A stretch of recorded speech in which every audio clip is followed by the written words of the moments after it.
The most incredible story ever told does not start with once upon a time, but with in the beginning. From emptiness to life, from confusion to purpose, we begin a journey that influenced entire societies and still shapes our world today. The Old Testament is not just a religious book.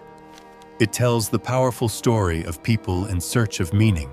It presents us with surprising heroes, dangerous enemies, and moments when the divine entered human history. Why did a father almost sacrifice his only son? How did a young shepherd face the most powerful nation on earth? What made a rich kingdom fall apart in just 3 generations?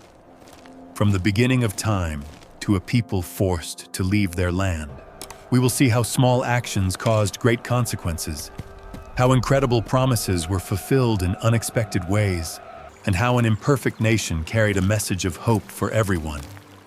Get ready for a story where a garden suggests a lost harmony, floods bring new beginnings, towers explain why we speak different languages, and a small people in the Middle East becomes the center of a narrative that still challenges what we believe about the future.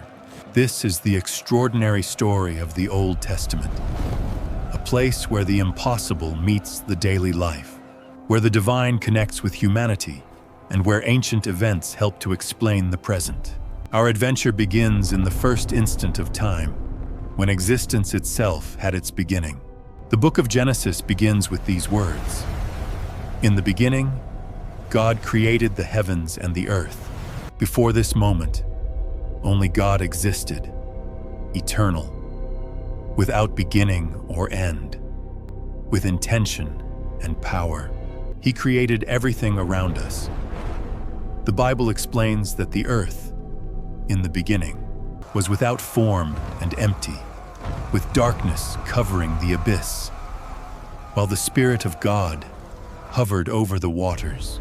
In that silence, God said, "Let there be light." According to Genesis, God said, "Let there be light," and light appeared. He saw that it was good and separated it from the darkness. This first act created a pattern. God speaks. Creation responds, and he declares it is good. On the second day, he separated the waters, creating a space between them, which we now call sky, the air around our world. On the third day, 2 things happened. First, God gathered the waters under the sky so that dry land would appear. Then, he ordered the earth to produce plants. From the beginning, life was created to continue through reproduction, with each plant capable of generating its own species. On the 4th day, God formed the sun, the moon, and the stars to illuminate and help measure time and the seasons. On the 5th day, he filled the seas and the skies with living beings, giving them the blessing to multiply. The 6th day began with animals living on earth and reached its high point with the creation of human beings. On the 7th day, God stopped his work, not because he was tired, but to establish a model for his creation. This pause became the origin of the Sabbath, a special day of rest and connection with the divine. The creation of people is described with special attention, different from everything that was created before. Human beings were made to reflect the very nature of God. Genesis 1:26-27 explains it like this: God said, "Let us make human beings in our image, according to our likeness. They will rule over the fish of the sea, the birds of the sky, the domestic animals, all the earth, and all the beings that move along the ground." Thus, God created human beings in his image. Man and woman were created with this likeness. 2 important truths are revealed here. First, the phrase "let us make" shows an intentional planning within the very being of God. Second, it clearly states that both men and women equally carry the divine image. Therefore, each person has value and dignity from birth, in addition to special abilities. Genesis 2 brings more details. It says that the Lord God formed the first man from the dust of the earth and blew into his nostrils the breath of life, making him a living being. This moment shows a creator personally molding his masterpiece. Unlike the previous acts of creation done by words, giving life to man involved a direct action, the breath of God bringing life. Once the man was created, God prepared a special place for him. Genesis 2, 8-9 tells us that God planted a garden in the east region of Eden and placed the man there. This garden was full of beauty, resources, and everything that was needed to live. In this space, the man received his first purpose. God placed him in the garden to take care of it and cultivate it. Work was not a punishment, but part of the original plan. Human beings were made to perform meaningful activities and take care of the world around them. Along with this honor came an important rule. Do not eat from the tree of the knowledge of good and evil. This only commandment in a world full of freedom gave humans the capacity to make moral choices, an essential part of their experience. Even so, something was not complete. Genesis 2:18 explains that God said, "It is not good for the man to be alone." So, God decided to create someone who would be an ideal partner. After letting the man give names to all the animals, none of them was a true peer for him. It was then that God acted. He made the man fall into a deep sleep, took one of his ribs and closed the place. Then, God formed a woman from the rib and brought her to the man. His reaction showed how he felt connected to her. He said, "Now this is, in fact, like me, bone of my bones, flesh of my flesh." He called her woman because she was taken from man. This moment, described in poetic words, shows the deep connection and harmony between man and woman. But what was life really like in this perfect garden before everything went wrong? The Bible offers glimpses of a world full of peace between people and God, between man and woman, and between humans and nature. Their relationship with God was close and personal. Genesis 3:8 mentions God walking through the garden during the breeze of the day, suggesting that his presence was constant and real. There were no barriers or distance between them and the divine. Communication between man and woman was open and natural. There were no secrets between them, nor emotional barriers, nor need to pretend.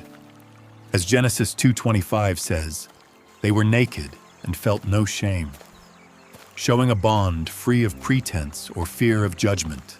Their relationship with the world around them was one of care and responsibility, not domination or conflict. Taking care of the garden was not tiring or discouraging. It brought satisfaction and good results.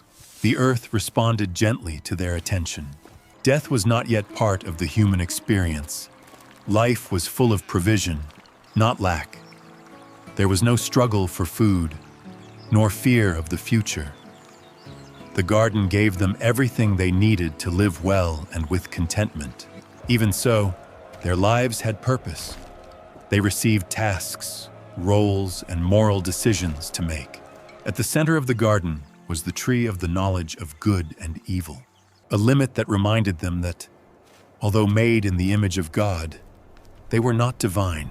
The tree of life, also present, indicated that eternal life was within reach.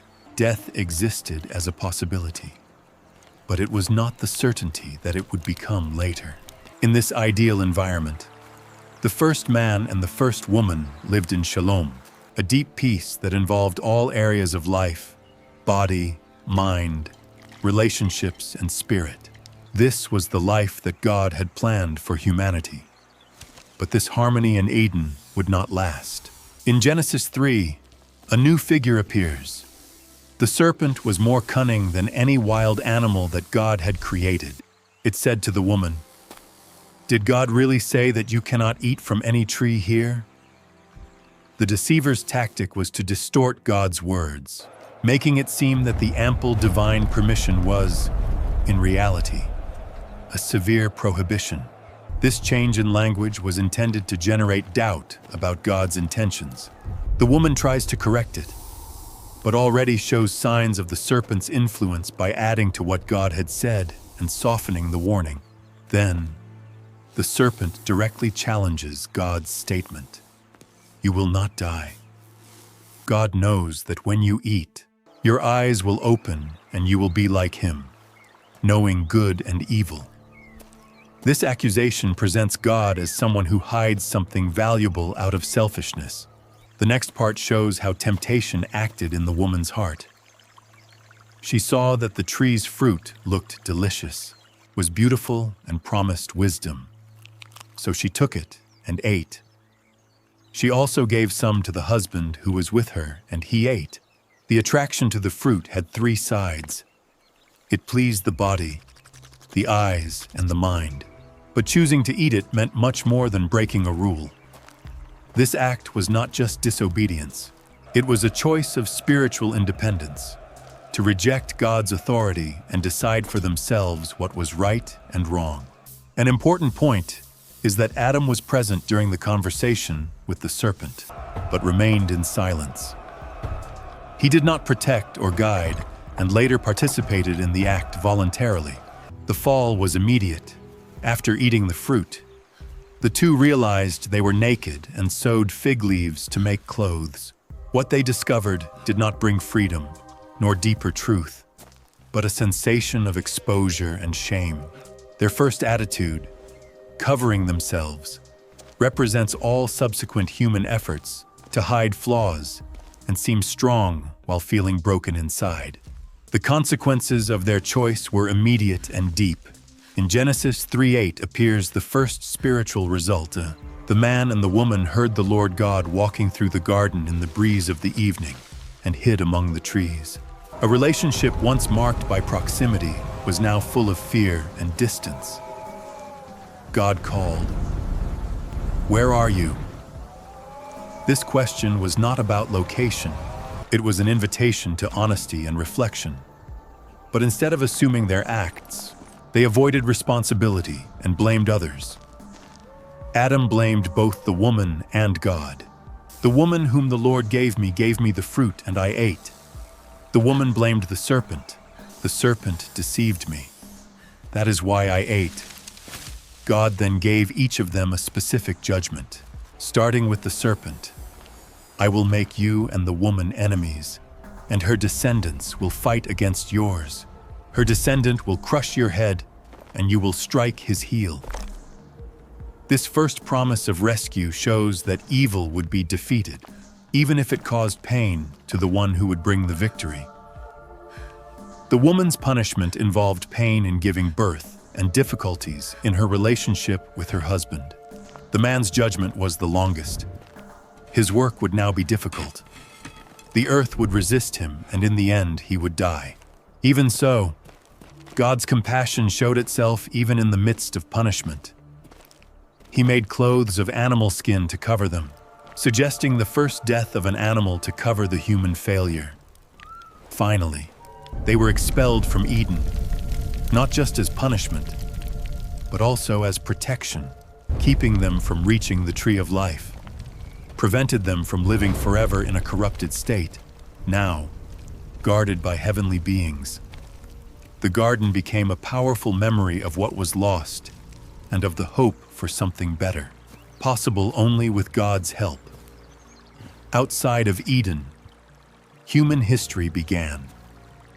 Genesis 4:1-2 says, "The man had relations with his wife Eve, and she became pregnant and gave birth to Cain. She said, 'With the help of the Lord, I created a man.' Later, she gave birth to Abel, his brother. Abel took care of sheep, while Cain cultivated the land. These two brothers represent two basic modes of human life, both different but equally valid. The story soon follows to their offerings. After some time, Cain offered to the Lord a gift from his crops, and Abel offered the best parts of the firstborn of his flock. The Lord accepted Abel's offering, but not Cain's. The passage does not say exactly why God accepted one offering and rejected the other. It may have been for the quality of the gift, for the intention of the heart, or for the type of offering itself. Whatever the cause, God's answer revealed deeper problems in Cain's inner life. Cain's reaction shows his attitude. He became furious, and his face closed. God approached with guidance and a warning, teaching important truths about how sin is always lurking, almost like a living force, and how human beings are responsible for mastering it. Unfortunately, Cain ignored the warning. He said to Abel, "Let's go to the field." Being there, Cain attacked his brother and killed him. This was the first case of death in human history, and it was a murder, not a natural end. One brother took the other's life. God responded immediately. "Where is your brother Abel?" Just like Adam, God started with a question whose answer he already knew, and once again he was received with denial. "I don't know. Am I my brother's keeper?" God's answer came with a striking image. "Your brother's blood cries out to me from the ground." The earth, already affected by sin, now turned even more against Cain. The soil that received the blood now would resist his work, no longer producing for him. Surprisingly, even after this, God offered protection to Cain. He marked him so that no one who met him would hurt him. This act shows that God's justice includes mercy, even for those who do not show repentance. Even when judging, God still contains violence and preserves life. After receiving his sentence, Cain left the presence of God and went to live in the land of Nod. The name Nod means wanderer, revealing his new identity as someone without a home. Although the earth was cursed, Cain still found a way to build a life. He married and had children. Genesis 4:17 says, "Cain had relations with his wife, and she gave birth to Enoch. When he built a city, he named the son Enoch." This is the first mention of a city in the Bible and marks the beginning of organized human life. For Cain, a man condemned to wander, the city offered security, order, and connection, everything he desired. Cain's descendants became pioneers in inventions and culture. Genesis 4:20-22 tells us that Ada gave birth to Jabal, ancestor of those who live in tents and raise animals. Jabal's brother was called Jubal, the creator of music with string and wind instruments. Zillah, another wife, had a son called Tubal-Cain. He created bronze and iron tools. These three show how Cain's lineage developed livestock with Jabal, music with Jubal, and metallurgy with Tubal-Cain. Although they were distant from God, Cain's family still reflected his image through creativity and skill. But while culture advanced, morality fell. Lamech, Cain's descendant, 5 generations later, was the first to have several wives. Even more worrying was his violent song recorded in Genesis 4:23-24. "I killed a man because he hurt me, a boy because he wounded me." He continues, "If Cain will be avenged 7 times, I will be 77 times." These words reveal a dangerous mentality, vengeance that goes beyond justice and pride in brutality. What began with Cain's tragic, isolated act became with Lamech a lifestyle. Lamech transformed God's mercy with Cain into a license for violence. In contrast to this violent lineage, another family story begins. Adam had relations with his wife again, and she gave birth to a son called Seth, saying, "God gave me another son in place of Abel, whom Cain killed." Genesis 4:25. The name Seth means appointed or substitute, making him the spiritual heir of Abel. The story then highlights a moment of change in Genesis 4:26. Anos was born, son of Seth, and people began to worship the Lord by name, while Cain's family dedicated themselves to inventions. music, and building cities, Seth's descendants began a formal devotion to God. This created a spiritual contrast between the two lineages, a pattern that would repeat throughout human history. Genesis 5 presents a remarkable family tree from Adam to Noah, known for listing extremely long lives. Among them is Methuselah, who lived 969 years, the longest life recorded in the scriptures. These ages may reflect the unique conditions of the primitive world, a proximity to the original state of creation or a divine motive linked to the beginning of human society. Whatever the explanation, these long lives allowed people to accumulate much wisdom and knowledge over time, and many generations lived together. In Genesis 5, the repetition of the phrase, "He lived years and died," serves as a constant reminder that the death brought by the fall still reigned. Even with hundreds of years to live, mortality was inevitable. All the men on the list, for as long as they lived, ended up returning to dust. But one name breaks this pattern. Genesis 5:21-24 tells us that Enoch lived 65 years and had a son called Methuselah. After becoming a father, Enoch lived another 300 years walking in fellowship with God, and then he disappeared because God took him. Enoch did not experience death like the others. He was taken directly to the presence of God. What made him different was the way he lived with God, in tune with him. Just as later it would be said about Noah, this intimate relationship. This shared purpose made Enoch a rare light in an increasingly dark time. His sudden removal must have deeply impacted those around him, showing that knowing God can go beyond death. Another character worthy of note is Methuselah, son of Enoch. His name may mean when he dies, it will happen, perhaps pointing to the flood that came in the same year of his death, living 969 years. His long life reflects God's patience, delaying judgment to give more time to people to turn to him.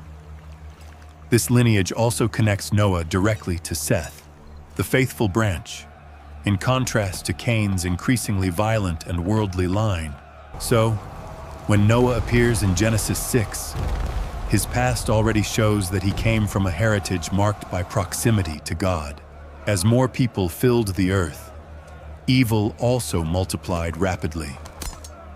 Genesis 6:1-2 presents one of the most enigmatic events of the Bible. When human beings began to multiply and daughters were born, the sons of God saw that they were beautiful and chose wives among them. There is a long debate about who these sons of God were.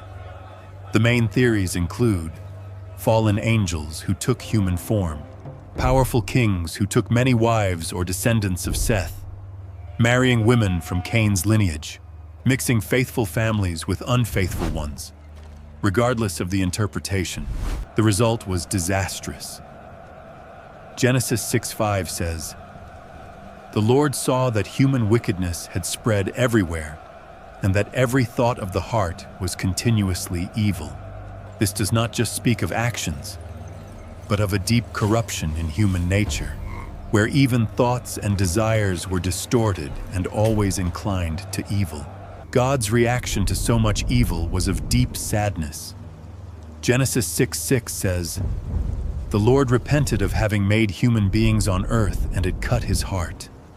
This repentance does not indicate error, but expresses the deep pain before the fall of creation.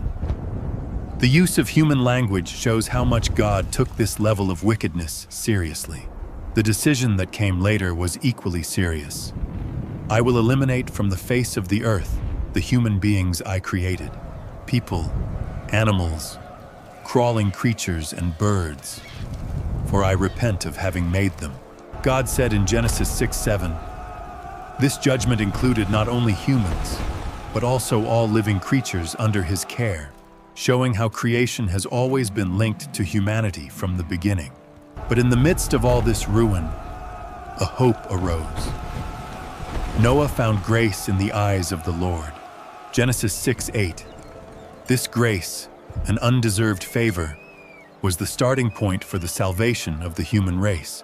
Noah is described in Genesis 6:9 as a just man, upright among those of his time, who walked with God, just like Enoch. This does not mean he was without sin, but that he stood out for his integrity. While others turned away from God, Noah remained faithful. Later events would show that Noah also had flaws. What set him apart was not perfection, but openness to God's grace, facing a corrupted world. God shared with Noah his plan, both about the destruction that would come and about the path of salvation. Genesis 6:13-14 records God's words, "I will put an end to all life, for the earth is full of violence. I will destroy both men and the earth. Build for yourself an ark of gopher wood." God gave clear and detailed instructions. The ark should be made with a specific type of wood, perhaps cypress, and coated with bitumen inside and out to be waterproof. Its measures should be 300 cubits long, 50 wide and 30 high, approximately 135 meters long, 23 meters wide and 14 meters high, with 3 floors, a side door and a window. It was not made to sail. It was built to float. Its design focused on stability and capacity, not speed or direction. Building such a huge structure on dry land, probably far from the sea or lakes, must have seemed ridiculous to those who watched. The Apostle Peter later called Noah a preacher of righteousness, 2 Peter 2:5, which indicates that during the many years of construction, Noah also warned others about what would come and called them to repentance. But no one listened. As part of the instructions, God also made a promise to Noah, "But with you I will make my covenant. You will enter the ark. You, your children, your wife, and your children's wives." Genesis 6:18. This is the first time a covenant is mentioned clearly in the Bible. It establishes the model for future pacts between God and people, starting with divine initiative, followed by human obedience, promises made, and salvation in the midst of judgment. The rescue plan that God gave to Noah was not just for him and his loved ones. It also included animals of each species. Genesis 6:19 says, "You must take into the ark 2 of each type of living being to keep them alive with you, a male and a female." Animals considered pure and suitable for offerings would enter in 7 pairs, while the others would come in only 1 pair. This plan allowed both the preservation of animal life and future acts of worship. Noah's response to all these instructions showed his trust. Genesis 6:22 says, "Noah did everything exactly as God commanded him." His complete obedience stood out in the midst of a rebellious generation. It showed that true faith goes beyond believing. It leads to acting according to God's word. When everything was ready and the animals were gathered, God gave the next order. Genesis 7:1 says, "Then the Lord said to Noah, 'Enter the ark, you and all your family, for I have seen that you are just among those of your generation.'" Noah and his family entered the ark 7 days before the rain started, a final pause before the catastrophe. Then came the great flood in the 600th year of Noah's life, on the 17th day of the 2nd month. The Bible says, "All the fountains of the great abyss burst, and the floodgates of the sky opened. It rained for 40 days and 40 nights." Genesis 7:11-12. The flood was not just a heavy rain, but also major changes on earth, with underground waters emerging and shaping the planet. For 150 days, the water kept rising, covering even the highest mountains. Everything that breathed outside the ark died. It was judgment on a world full of corruption. Even so, even in the midst of destruction, a message of hope arises. God remembered Noah. Genesis 8:1. This does not mean God had forgotten, but that he now acted in favor of Noah. The waters went down slowly. The ark landed on the mountains of Ararat. Noah released birds to see if the earth was drying, and after more than a year inside the ark, they were finally able to leave. Genesis 8:15-16 says, "Then God said to Noah, 'Leave the ark, you, your wife, your children and your children's wives.' The ground was now dry and ready to receive life again. A renewed world opened before Noah's family, the ones chosen by God to be saved. Noah's first act showed what was in his heart. Genesis 8:20 tells us, "Noah built an altar to the Lord, took some of all the pure animals and birds and offered them as burnt offerings. Before establishing a new home, Noah worshipped. His sacrifice honored God's goodness and recognized the need to seek forgiveness. For sin was still part of this new beginning. God answered Noah with a promise in Genesis 8:21-22. He said, "Never again will I curse the earth because of humans, even if people's hearts are inclined to evil since childhood. Never again will I destroy all living beings as I did, as long as the earth lasts. Planting and harvest, cold and heat, summer and winter, day and night will never cease." God then made this commitment official. In Genesis 9:11, he declared, "Now I establish my covenant with you.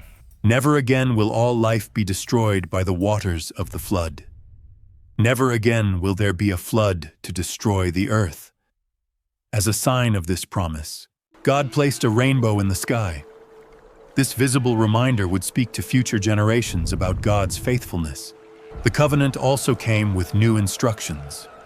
First, God repeated the order to fill the earth.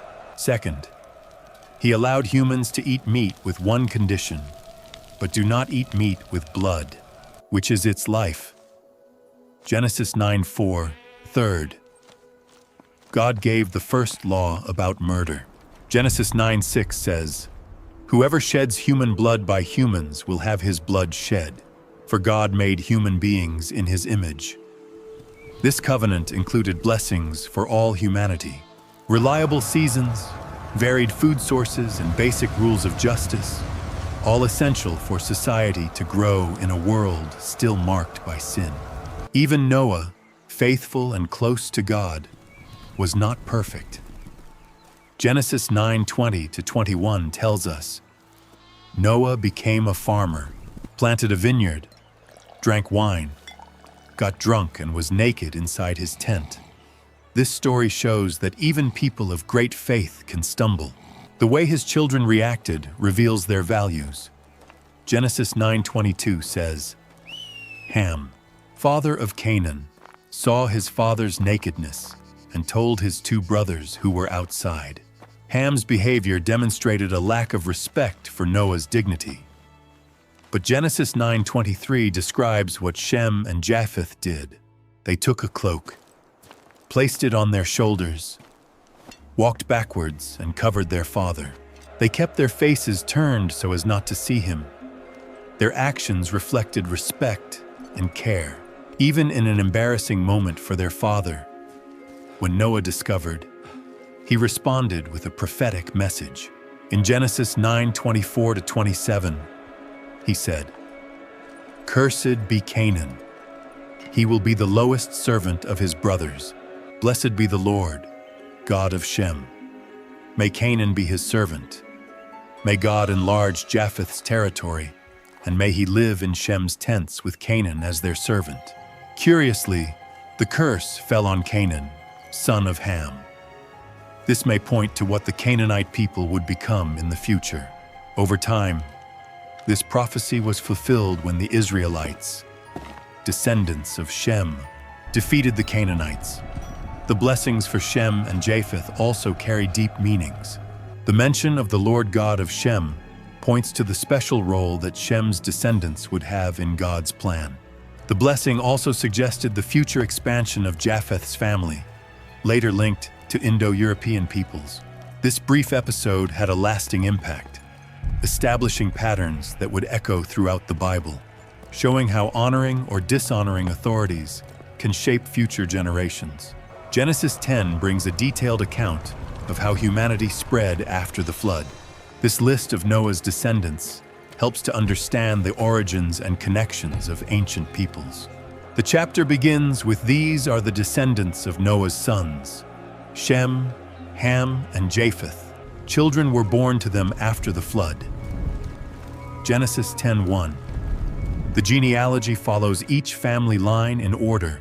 Japheth's lineage, Genesis 10:2-5, is linked to groups that moved to regions north and west of Mesopotamia, such as Asia Minor, the Mediterranean islands, and parts of Europe. Names like Gomer, Magog, and Javan are associated with the Sumerians, Medes, and early Greeks. Ham's descendants, Genesis 10:6-20, are linked mainly to Africa and parts of the Middle East, including Egypt, Ethiopia, and Canaan. The text highlights Nimrod, grandson of Ham, calling him a mighty hunter and builder of important Mesopotamian cities, such as Babel and Nineveh. The Canaanites, descendants of Ham, through Canaan, are described with defined borders. These same lands would later be given to Israel, an important detail for the first readers of Genesis. Then come Shem's descendants, Genesis 10:21-31, with special attention to Eber, possibly the origin of the term Hebrews. His lineage includes the ancestors of Aramaic and Arabic peoples. This genealogy is vital because Shem's family leads to Abraham and later to the people of Israel. The chapter ends with Genesis 10, verse 32. These are the families of Noah's sons, according to their generations and nations.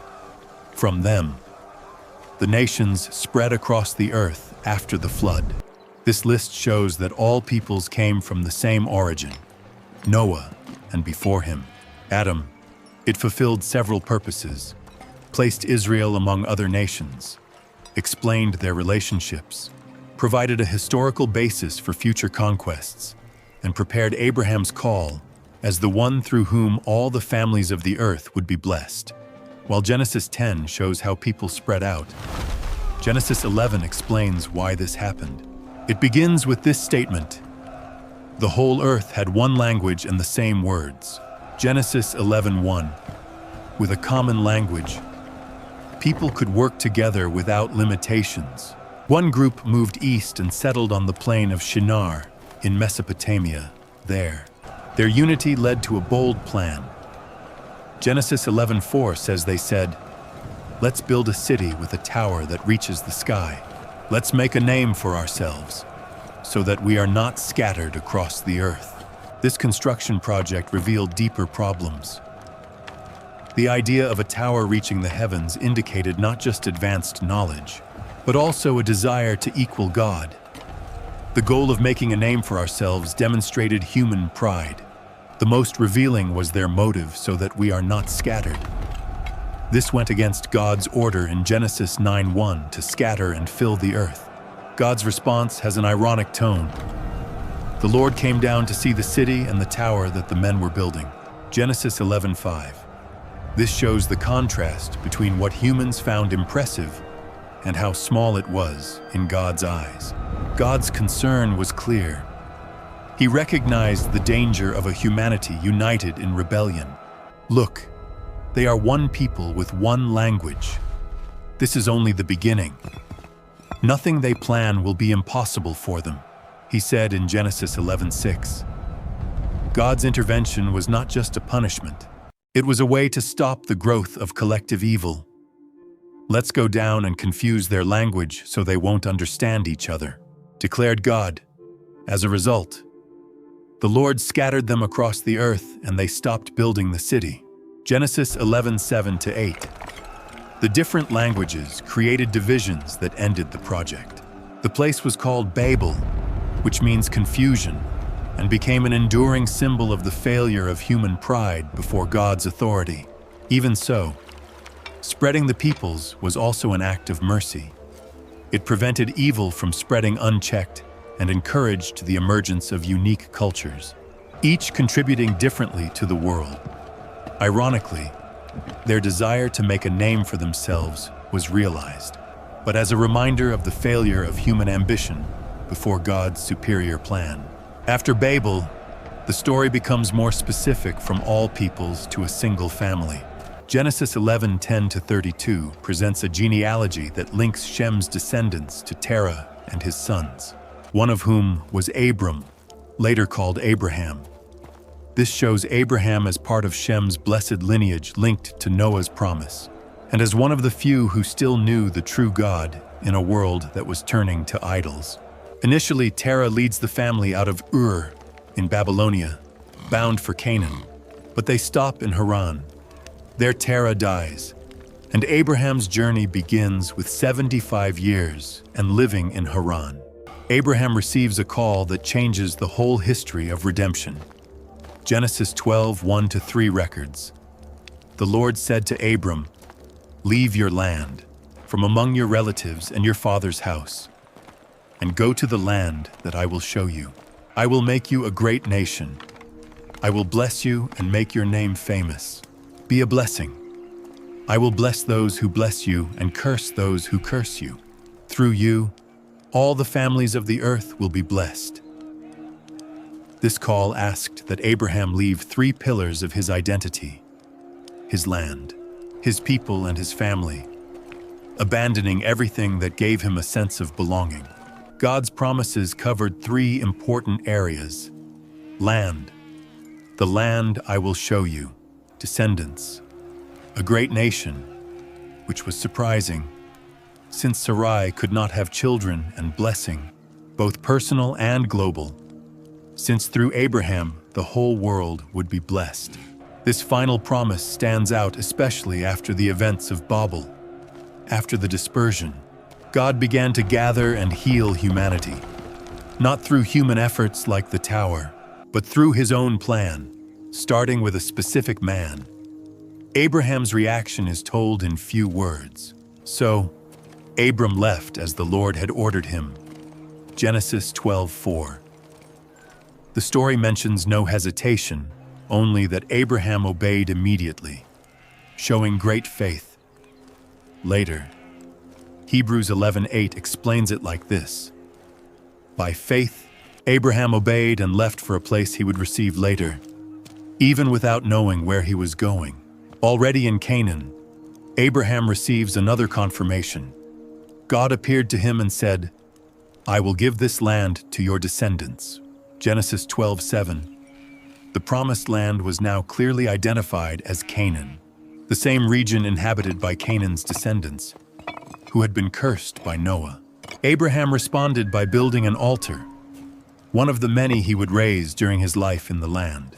These altars served both as places of worship and as signs of future possession, showing his faith that his descendants would one day live there. After the call, Abraham's life became a physical and spiritual journey. He did not stay still, but traveled through Canaan, from Shechem to Bethel, and then towards the Negev. This habit of moving frequently, erecting an altar at each stop, showed Abraham's role as a pilgrim. He lived in the promised land as someone who did not yet fully belong to it, trusting in God's promises. Shortly after arriving, Abraham faced a challenge. A famine hit the region, and Abraham went to Egypt for a while because the famine was severe. Genesis 12:10. This difficulty led him to leave the land for a period. Fearing danger, Abraham asked Sarai to say she was only his sister, hiding that they were married.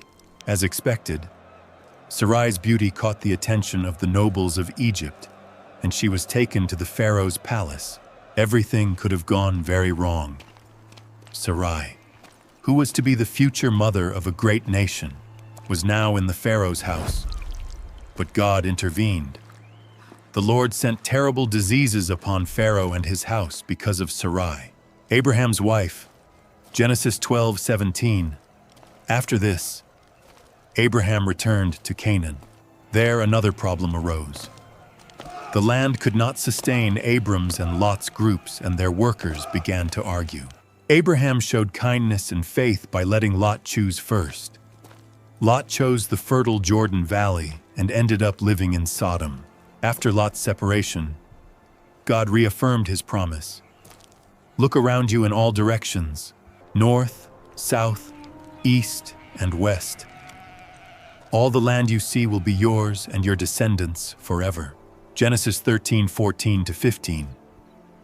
This time, the promise indicated more clearly the great extent of the land. Shortly after, Abraham got involved in a local war when Mesopotamian kings attacked the valley cities and captured Lot. Abraham gathered his men, rescued Lot, and recovered all the stolen goods. This moment also introduced Melchizedek, the mysterious king and priest of Salem. He blessed Abraham and received from him a tenth of everything he had conquered.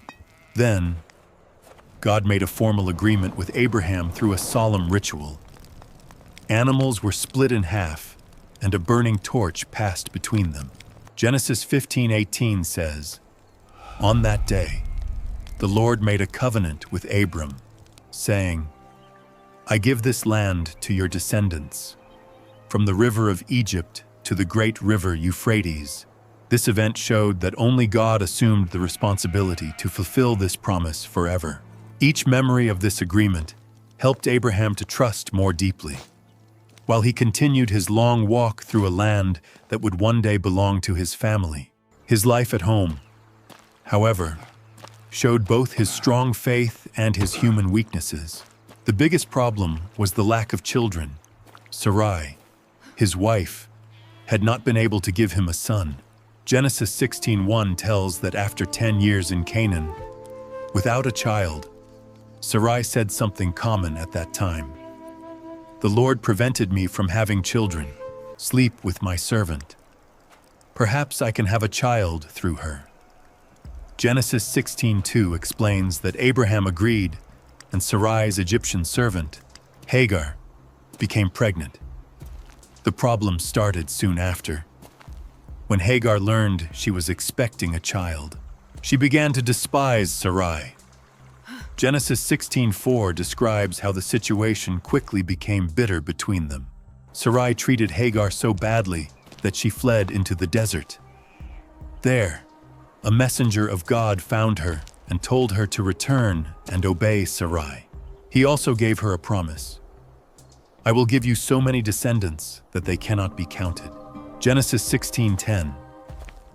Hagar returned and later gave birth to Ishmael when Abraham was 86 years old. 13 years passed. Then God appeared again to Abraham, repeating his promise and making important changes. First, their names changed. Abram, which means exalted father, became Abraham, which means father of many. Sarai's name also changed to Sarah, indicating God's plan for many descendants. Then, God introduced circumcision as a physical sign of the promise, a practice that all the men in Abraham's house should follow. But the biggest news was that God clearly said that Sarah would have a son within a year. Even though she was already very old, Abraham's first reaction was doubt. Abraham bowed to the ground and laughed to himself, thinking, "Can a 100-year-old man really have a son? And can Sarah, at 90, give birth?" Genesis 17:17. He suggested that Ishmael be the chosen heir, but God answered firmly, "Your wife Sarah will have a son, and you will call him Isaac. I will make my covenant with him, a promise that will last forever and will extend to his children." Genesis 17:19. Shortly after, 3 strange visitors came to Abraham. One of them, revealed as the Lord, repeated the promise. Sarah, listening from the tent, laughed in doubt, but was reminded with affection, "Is there anything too hard for the Lord?" Genesis 18:14. Exactly as promised. Sarah became pregnant and had a son called Isaac when Abraham was 100 years old and she was 90. The name Isaac which means he laughs, reflected how doubt turned into joy. Sarah said, "God gave me laughter, and everyone who hears this will laugh with me." Genesis 21:6. But the birth of Isaac also caused tension in the family. At Isaac's celebration party, Sarah saw Ishmael mocking him. She said, "Send away this servant and her son. He will not inherit anything with my son Isaac." Genesis 21:10. Although it saddened Abraham, God supported her request and promised that Ishmael would also become a great nation. Then, Abraham faced the most difficult test of all. God told him, "Take your son Isaac, your only son, whom you love, and go to the land of Moriah. Offer him there as a burnt sacrifice on the mountain that I will show you." Genesis 22:2. Without hesitation, Abraham obeyed God's instructions. But just before the sacrifice, God stopped him. This striking moment showed Abraham's deep faith and revealed that God does not desire human sacrifices. Instead, he provided a ram in place of Isaac, a hint of the future idea of substitute sacrifice in Israel's faith. This event brought the strongest confirmation of God's promise so far. "I swear by myself," said the Lord, "because you obeyed. I will certainly bless you. All the nations of the earth will be blessed through your descendants." Genesis 22:17-18. After Sarah died, Abraham provided for Isaac to marry someone from his own people in Haran, and not a local Canaanite. Guided by God, Abraham's servant found Rebekah near a well and recognized she was the one chosen for Isaac. Their story begins in Genesis 24:67. Isaac took Rebekah to the tent of his mother Sarah. She became his wife, and he loved her. But just like Sarah, Rebekah also could not have children at first. In Genesis 25:21, it says that Isaac prayed for her, and God answered. She became pregnant, but the pregnancy was difficult. The children fought inside her womb. Genesis 25:22. Seeking guidance from God, Rebekah received an important message. You are carrying two nations inside you. Two different peoples will come out of your womb. One will be stronger than the other, and the older will serve the younger. Genesis 25:23. When the twins were born, they were very different. Esau was born first. His skin was red and covered in hair like a coat. Genesis 25:25. Jacob came right after, holding Esau's heel.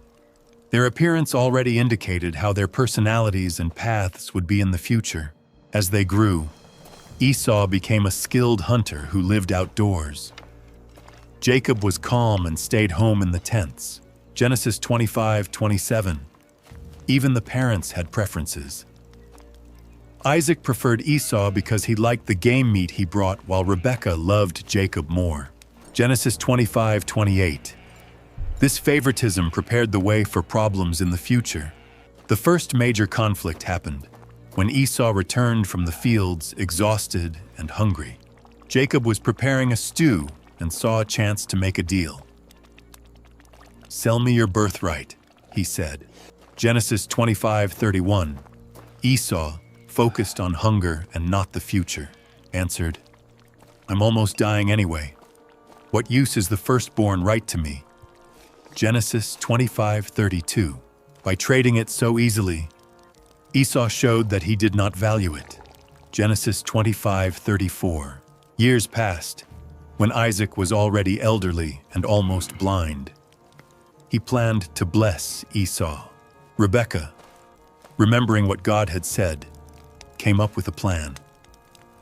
She dressed Jacob as Esau, prepared a meal Isaac liked, and sent Jacob to pose as the older son. The plan worked. Isaac gave Jacob the blessing destined for Esau. "Nations will serve you and bow before you. Whoever curses you will be cursed, and whoever blesses you will be blessed." Genesis 27:29. When Esau discovered the truth, He shouted with deep pain, "Bless me too, my father." Genesis 27:34. Isaac, without being able to take back the blessing, gave Esau a smaller one. Esau would live with difficulties, but one day he would free himself from Jacob, wounded and angry. Esau decided he would kill Jacob after his father's death, knowing that Jacob's life was at risk. Rebekah made plans for him to flee to Haran, where his brother Laban lived. The declared motive was to find a wife, but the real goal was to protect him. Thus, the chosen heir left his home, not in triumph, but as a fugitive facing an uncertain future.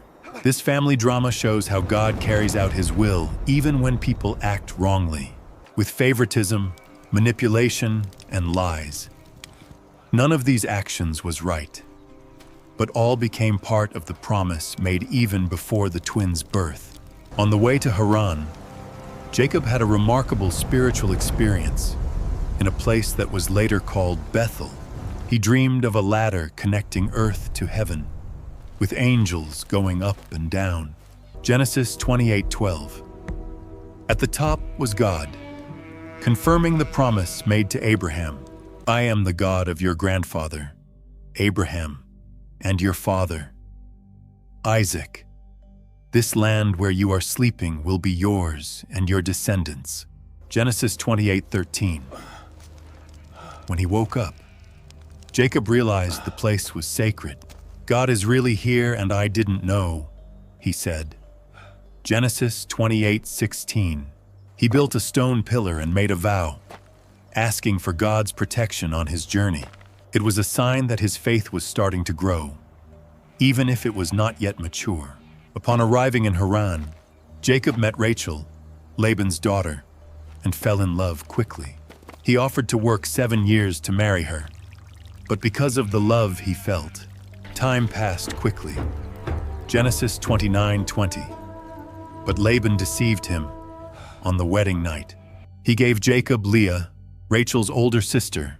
The next day, Laban explained, "Here the older daughter must marry before the younger." Genesis 29:26. This was ironic, since Jacob had taken the older brother's place. Jacob, then, agreed to work another 7 years to marry Rachel, ending up with the 2 sisters as wives. During his time in Haran, Jacob had 11 sons and 1 daughter with his wives and servants. These sons would form the 12 tribes of Israel, with Joseph's 2 sons becoming separate tribes. After 20 years, Jacob decided to return to Canaan.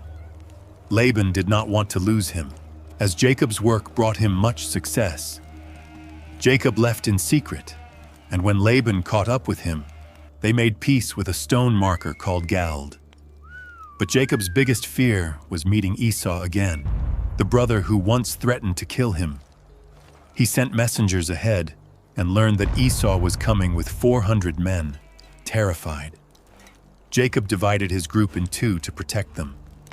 He sent generous gifts to calm Esau and spent a transformative night, wrestling with a mysterious figure. Genesis 32:24-30. Jacob was alone, and a man appeared and wrestled with him until dawn. The man asked, "What is your name?" "Jacob," he replied. Then the man said, "You will no longer be called Jacob. From now on, it will be Israel, because you wrestled with God and with men and won." This new name reflected a change within Jacob, the one who takes what belongs to others to Israel, which means the one who wrestles with God or God's prince. The man who once used tricks to get blessings now received one after a sincere and personal struggle, wounded in the hip. Jacob approached Esau, no longer as a deceiver, but as someone transformed by a divine encounter. To his surprise, Esau received him in peace, without anger. Esau ran to him, hugged him, kissed him, and both cried. Genesis 33:4. After this emotional reunion, the brothers separated. Esau returned to Seir, while Jacob went to Succoth and then to Shechem. Life in Canaan brought new difficulties to Jacob. His daughter Dinah was violated. His sons responded with brutal vengeance against the city of Shechem. His wife Rachel died giving birth to Benjamin, and his son Reuben dishonored him by sleeping with Bilhah. Even so, there were moments of renewal in faith, especially when he returned to Bethel, where God confirmed his new name and the promises made to his family.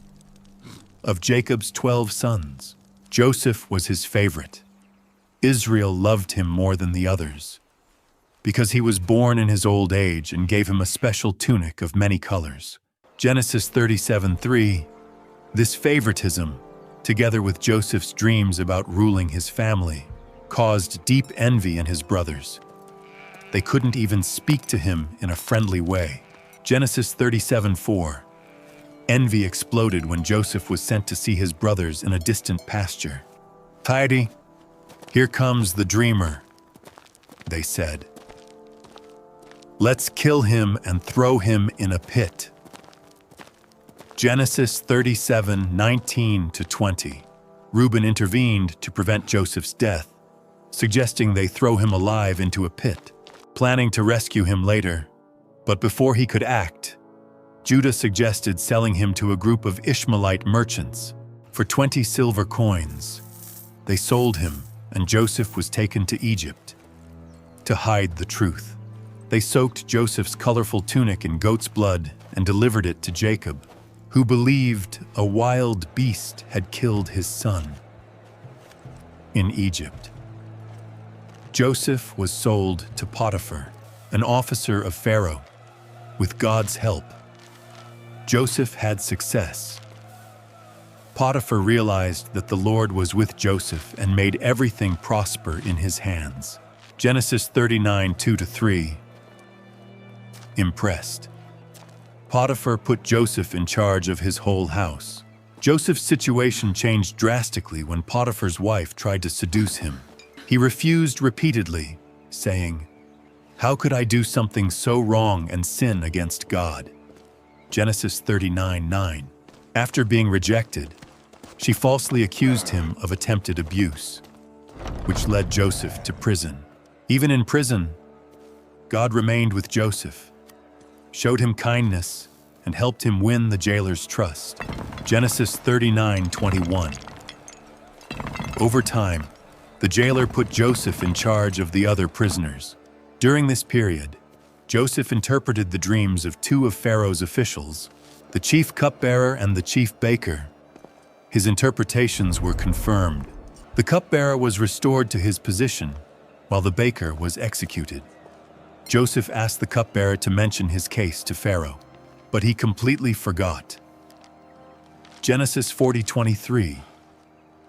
2 years later, Pharaoh began to have disturbing dreams that none of his wise men could explain. It was then that the cupbearer remembered Joseph, taken from prison. Joseph told Pharaoh, "It is not I who interpret dreams, but God will reveal the meaning that the Lord seeks." Genesis 41:16.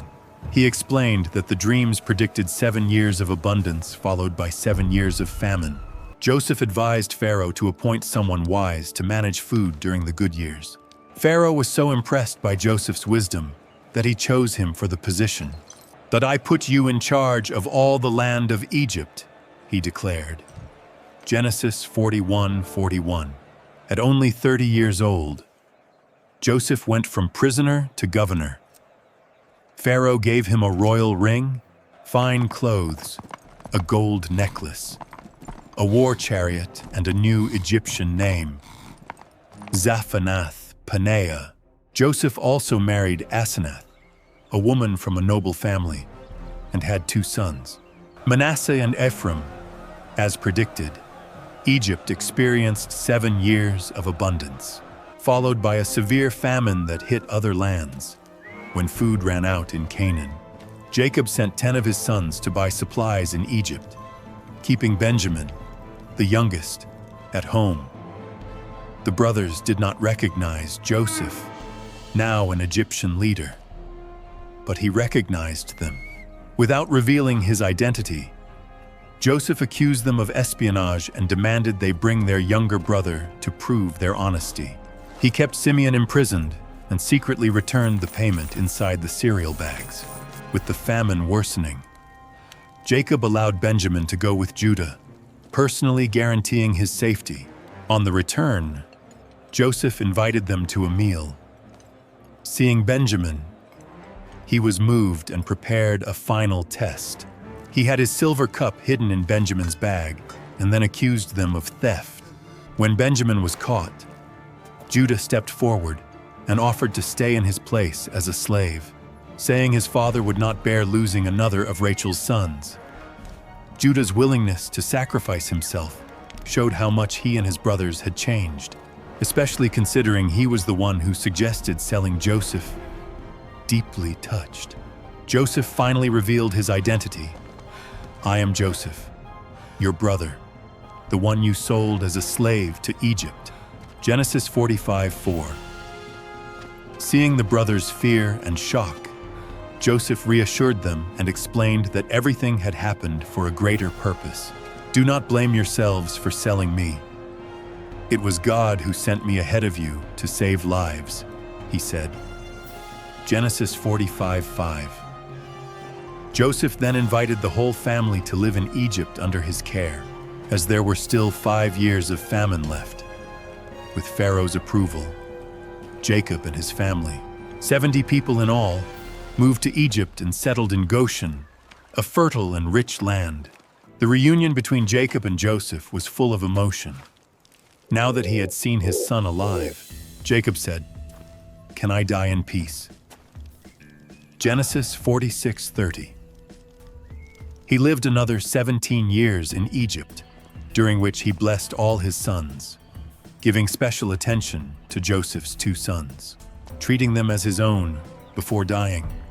He asked Joseph not to bury him in Egypt, but in the family tomb in Canaan. Joseph fulfilled this wish, leading a large funeral procession to the tomb in Machpelah. This act showed that they still believed the true homeland was Canaan, as God had promised. Years later, as he approached death, Joseph made a similar statement. "I will die soon, but God will bring you out of this land to the one he promised to Abraham, Isaac, and Jacob." Genesis 50:24. He made his family swear to take his bones back to Canaan when the time came, a sign of faith in a future liberation that would happen centuries later in the Exodus. Thus, the story of the patriarchs ends with the family living far from the promised land, but still firm in God's promises. In Egypt, Jacob's descendants grew rapidly. The Israelites were very fertile, multiplied, and became so numerous that they filled the land. Exodus 1:7. This rapid growth fulfilled God's promise to make Abraham's family a great nation, but success brought danger. A new Pharaoh came to power, one who knew nothing about Joseph. Exodus 1:8. Seeing the increase in the Israelite population, he saw a threat to control them. He forced them into heavy labor. Exodus 1:11. But the more he oppressed them, the more they grew. Exodus 1:12. Then Pharaoh adopted more severe measures, ordering the Hebrew midwives to secretly kill all newborn boys, as they refused to obey Pharaoh's orders. He issued a public decree: every newborn Hebrew boy must be thrown into the river. Exodus 1:22. It was in this period of deadly persecution that Moses was born. As recorded in Exodus 2:2, a woman gave birth to a son, and seeing that he was special, hid him for 3 months. When she could no longer keep him hidden, she prepared a papyrus basket sealed with bitumen and pitch and put the baby inside. She placed the basket among the reeds at the edge of the Nile River. Exodus 2:3. By divine intervention, Pharaoh's daughter found the baby and decided to save him. His sister, Miriam, suggested finding a Hebrew woman to nurse the baby and brought their own mother. Thus, Moses' mother was paid to take care of her own son, until he was ready to live with Pharaoh's daughter. She called him Moses, saying, "I drew him out of the water." Exodus 2:10. Moses grew up with many privileges, receiving an elite Egyptian education, but always knew he was Hebrew. At 40 years old, this inner conflict exploded when he killed an Egyptian who was assaulting a Hebrew slave. Realizing his acts had been discovered, Moses fled to Midian. There he married Zipporah, daughter of a local priest called Jethro, and spent the next 40 years taking care of sheep, an unexpected preparation for leading a nation. Then came a moment that changed his life. As described in Exodus 3:2, an angel appeared in flames inside a bush that burned but was not consumed. Upon approaching, God called Moses by name and warned him with reverence, "Take off your sandals. The place where you are is sacred." Exodus 3:5. God declared, "I have seen the suffering of my people and I have come to rescue them." Exodus 3:7-8. And then gave a mission to Moses. "Go now. I am sending you to Pharaoh to bring my people out of Egypt." Exodus 3:10. Moses hesitated and questioned his ability. When he asked God's name, the answer was deep and powerful.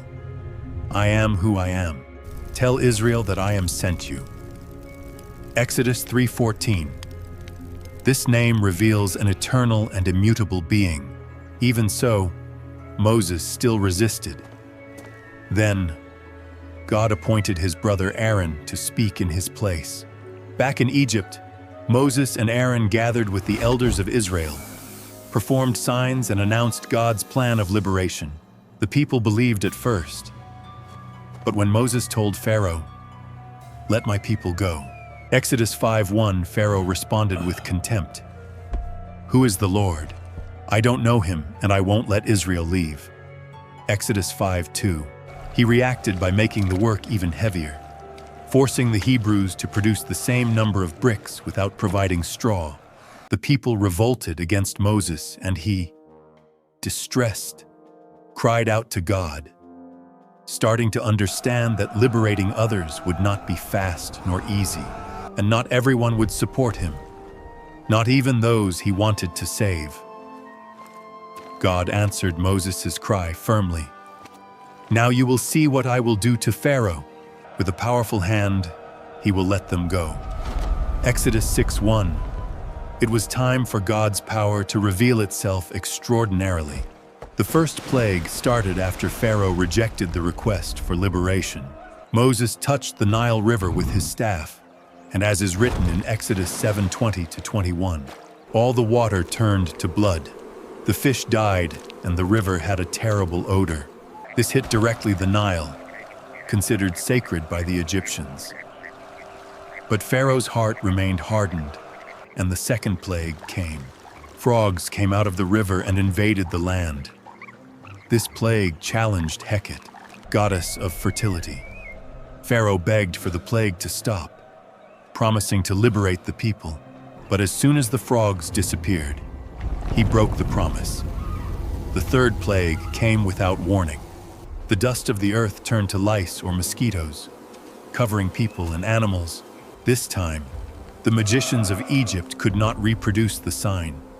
They admitted, "This is the finger of God." Exodus 8:19, the fourth plague. Swarms of flies brought a turning point. God said, "I will make a distinction between my people and yours." Exodus 8:23. From then on, the Israelites in Goshen were protected from the plagues. Next came a disease that killed Egyptian livestock, challenging the gods linked to animals. Then ulcers appeared on people and animals, causing painful sores. Exodus 9:10. The seventh plague brought a storm of hail and fire. Before it fell, God warned the Egyptians to protect their animals. Some obeyed and were spared. Others ignored the warning and suffered losses. The eighth plague of locusts devoured what remained of the crops. Even Pharaoh's advisors begged him to liberate the Israelites. Even so, He resisted. The ninth plague brought darkness so thick it could be felt. It lasted 3 days, but the Israelites had light in their houses. Exodus 10:23. It was a blow against Ra, the sun god. Even so, Pharaoh refused to fully liberate the people. Then came the 10th and last plague, the death of all the firstborn of Egypt, a judgment against all Egyptian gods. Exodus 12:1. God instructed the Israelites to prepare a lamb, mark the doors with blood, and eat it with bitter herbs and unleavened bread. When I see the blood, I will pass over. Exodus 12:1. At midnight, death arrived as promised. A cry of pain echoed throughout Egypt. In each house, someone had died. Exodus 12:30. Finally, Pharaoh gave in and said, "Get up, leave from among my people." Exodus 12:31. The 10 plagues proved that the God of Israel was more powerful than all the gods of Egypt, showing dominion over nature that the Egyptians believed was controlled by diverse divinities. The Israelites left Egypt quickly, as instructed, asked for silver, gold, and clothes from the Egyptians, and received what they asked for. Exodus 12:35. This was seen as compensation for the long years of slavery. The group that left was huge, about 600,000 men on foot, not counting children. Exodus 12:37. Adding women and children, the total probably exceeded 2 million. From the beginning, God guided their path. He appeared in a pillar of cloud during the day and in a pillar of fire at night. Exodus 13:21. This constant sign of God's presence always showed the way. Curiously, God did not take them the shortest route. Instead, He led them to a location between the sea and the Egyptian army that pursued them. Shortly after the departure, Pharaoh sent his soldiers to bring them back.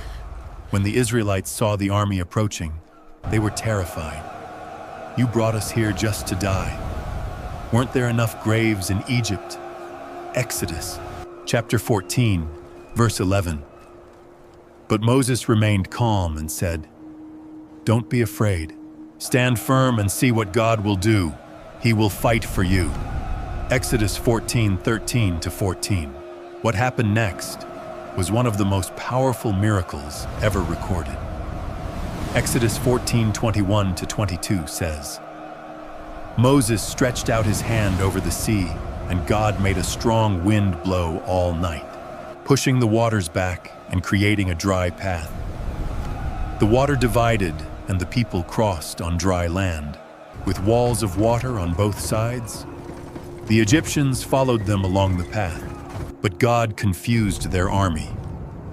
Exodus 14:24.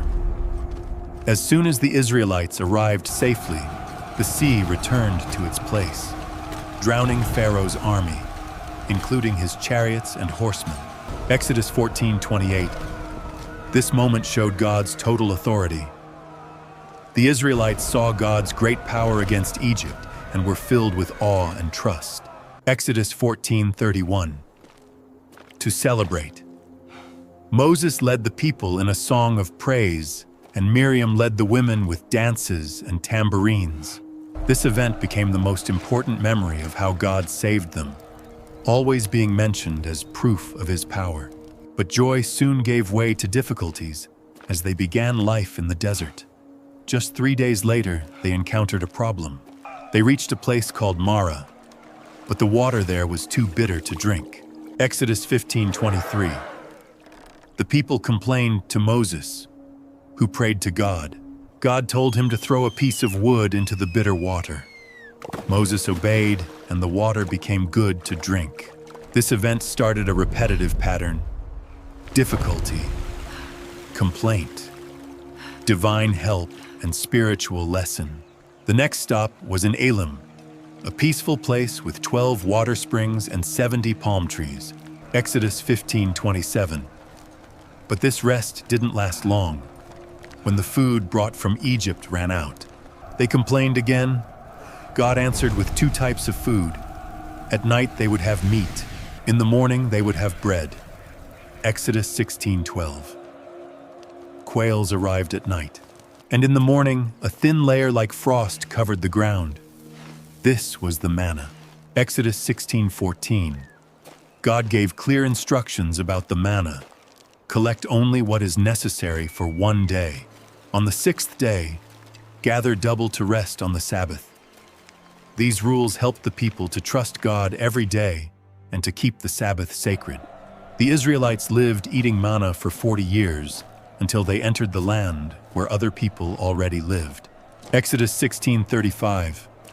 Later, in a place called Rephidim, they faced another lack of water. God told Moses to hit a rock with his staff, and water came out of it for everyone to drink. In Rephidim, they also faced their first battle. The Amalekites attacked, and Joshua led the army. Moses raised his hands during the fight, and while they were held up, Israel won. When he got tired, Aaron and Hur held his arms up until sunset. This brought victory to Israel. This moment showed that success came both from action and from trust in God. Before they reached Mount Sinai, Moses' father-in-law, Jethro, came to visit him. He realized that Moses was exhausted from solving all the people's problems alone. Jethro advised him to choose leaders to help him judge the cases. Moses accepted the advice and organized a better way to administer the community during their time in the desert. 3 months after leaving Egypt, the Israelites arrived at Sinai and set up camp near the mountain. Exodus 19:3-4 says, Moses went up to the mountain and God spoke to him, saying to tell the people of Israel, You saw how I defeated Egypt and brought you to me. Like an eagle carries its young. This moment introduced God's covenant. It was not based on what Israel had done, but on God's love and strength. Demonstrated when he freed them from slavery, then came the proposal. If you listen carefully and follow my agreement, you will be my special treasure among all peoples. You will be a kingdom of priests and a holy people. Exodus 19:5-6. This offer created a unique bond and a role with purpose. Israel would belong especially to God and would serve as a bridge between him and the rest of the world. This covenant did not cancel the previous promise made to Abraham, but gave shape to how it would be carried out. The people answered in unison, We will do everything the Lord commanded. Exodus 19:8. Their response was full of enthusiasm and sincerity. But over time, keeping this promise would be a constant challenge. After the initial agreement of the covenant, the people began to prepare for the official moment when God would speak. Moses instructed them to purify themselves for 2 days, wash their clothes, and avoid sexual relations. It was ordered that no one approach or touch the mountain. Exodus 19:12 says, Stay away from the mountain. Don't even touch the edge of it. Whoever touches it will be condemned to death. This rule showed how sacred God is and the importance of showing deep respect. On the 3rd day, God revealed himself powerfully. Exodus 19:16-19 explains that early in the morning, thunder rumbled, lightning flashed, and a dense cloud covered the mountain. A loud sound of a trumpet echoed. Smoke covered Mount Sinai because God came down in fire. The smoke went up as from a furnace and the whole mountain shook. The sound of the trumpet got louder and louder. This dramatic appearance of God was intended to inspire awe and fear. The people trembled and stayed far away. Exodus 21. They recognized how superior God was. From this incredible moment, God delivered the 10 Commandments, which became the heart of the agreement. These commandments, also called the Decalogue, formed the moral foundation of the covenant at Sinai. They are in Exodus 22-17 and repeated in Deuteronomy 5:6-21. These essential rules shaped the way Israel would relate to God.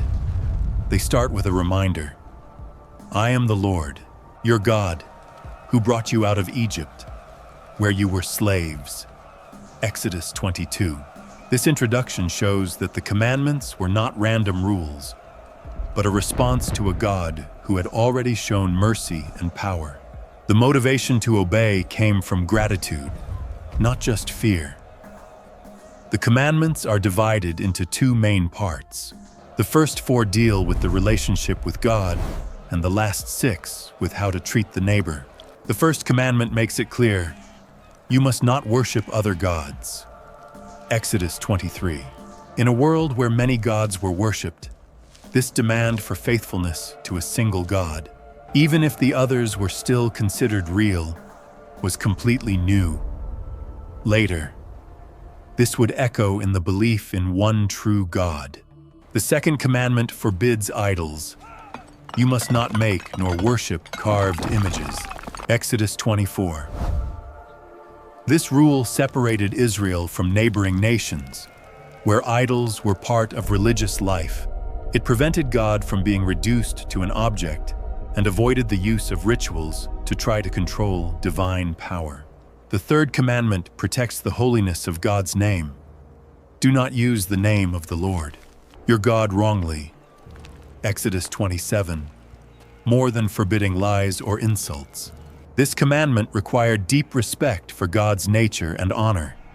His name represented who he really was. The fourth commandment instructs to keep the Sabbath.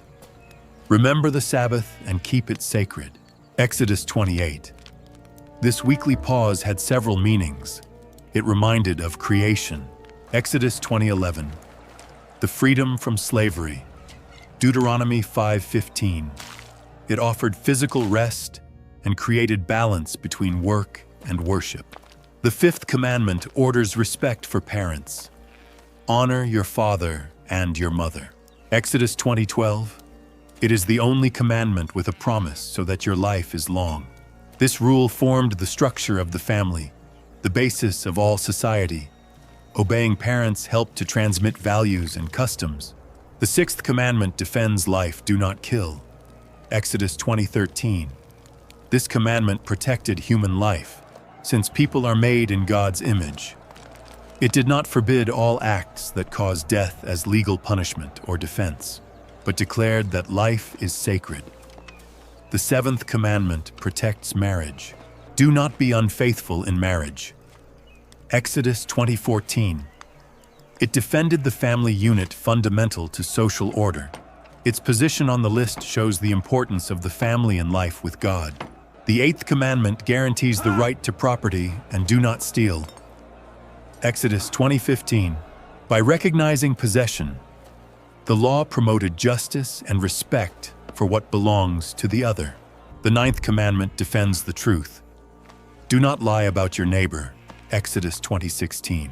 Although it applied mainly to courts, the principle covers all forms of honest speech. Truth was the basis of justice and trust between people. The 10th commandment deals with thoughts.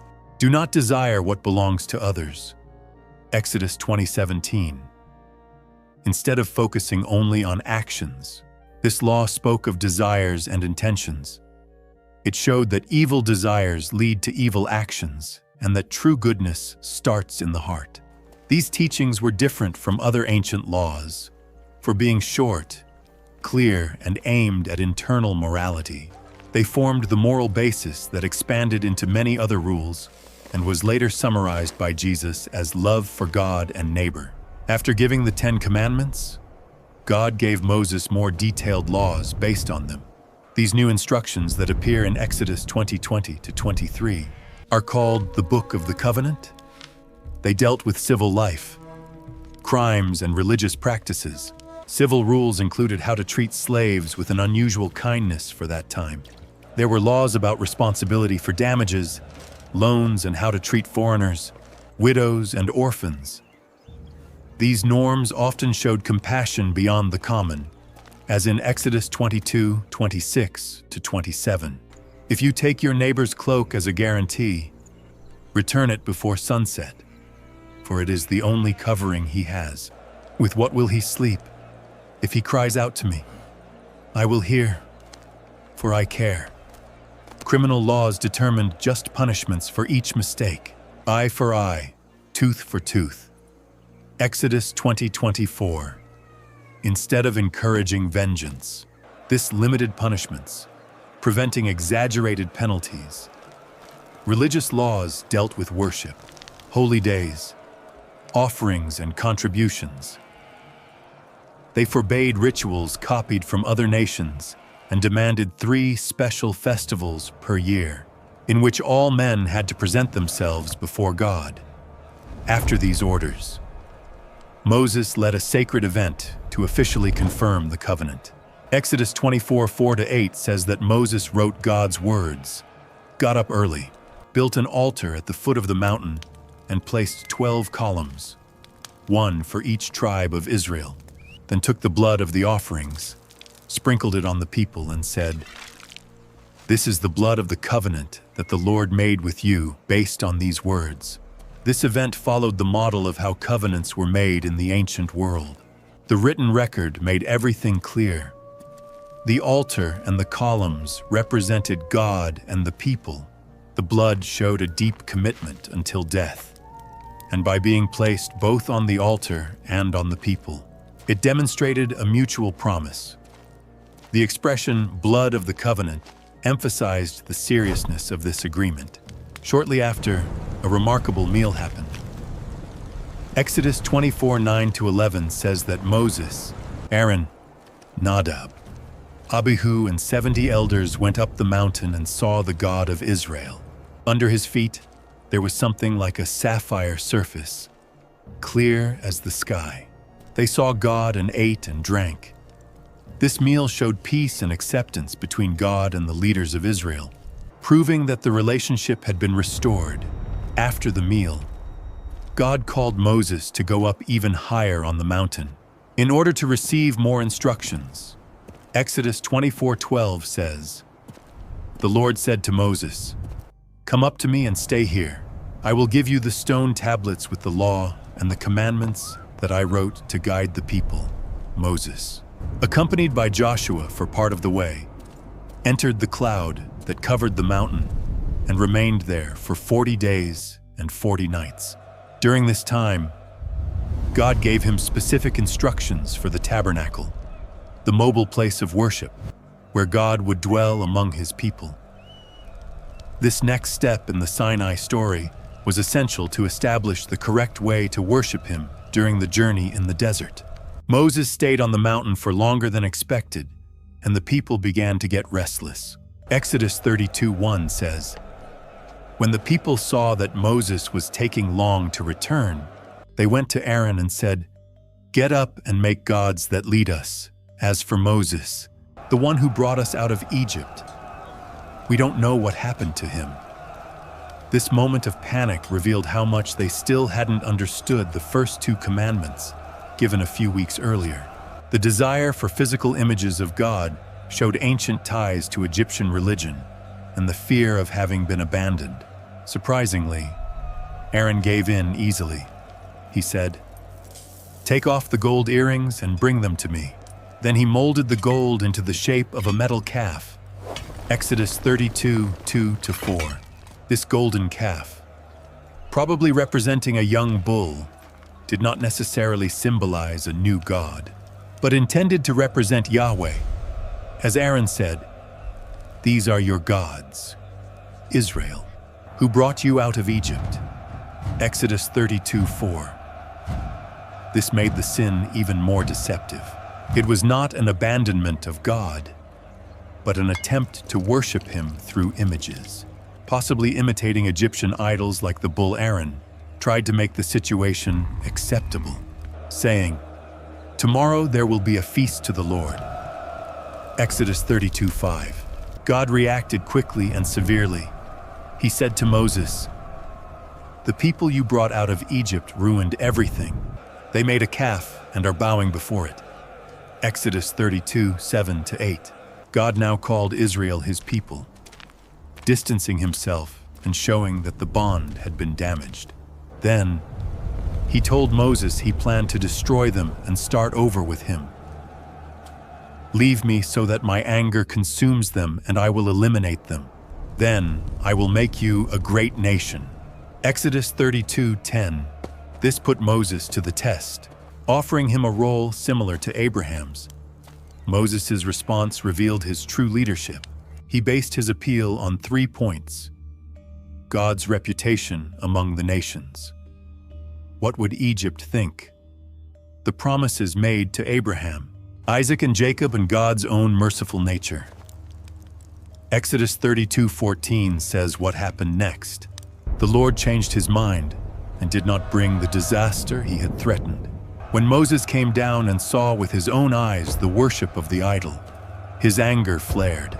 He broke the stone tablets, showing symbolically that the covenant had been broken.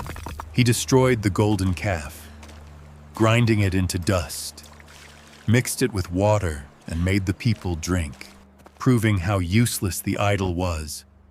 When confronted, Aaron gave a weak excuse, saying the calf appeared on its own. I threw the gold in the fire and this calf came out. Exodus 32:24. His lack of responsibility contrasted strongly with Moses' firm leadership. Moses then declared, "Whoever is on the Lord's side, come to me." Exodus 32:26. The Levites joined him and killed about 3,000 people, probably the main leaders of the rebellion. This severe judgment left a clear message.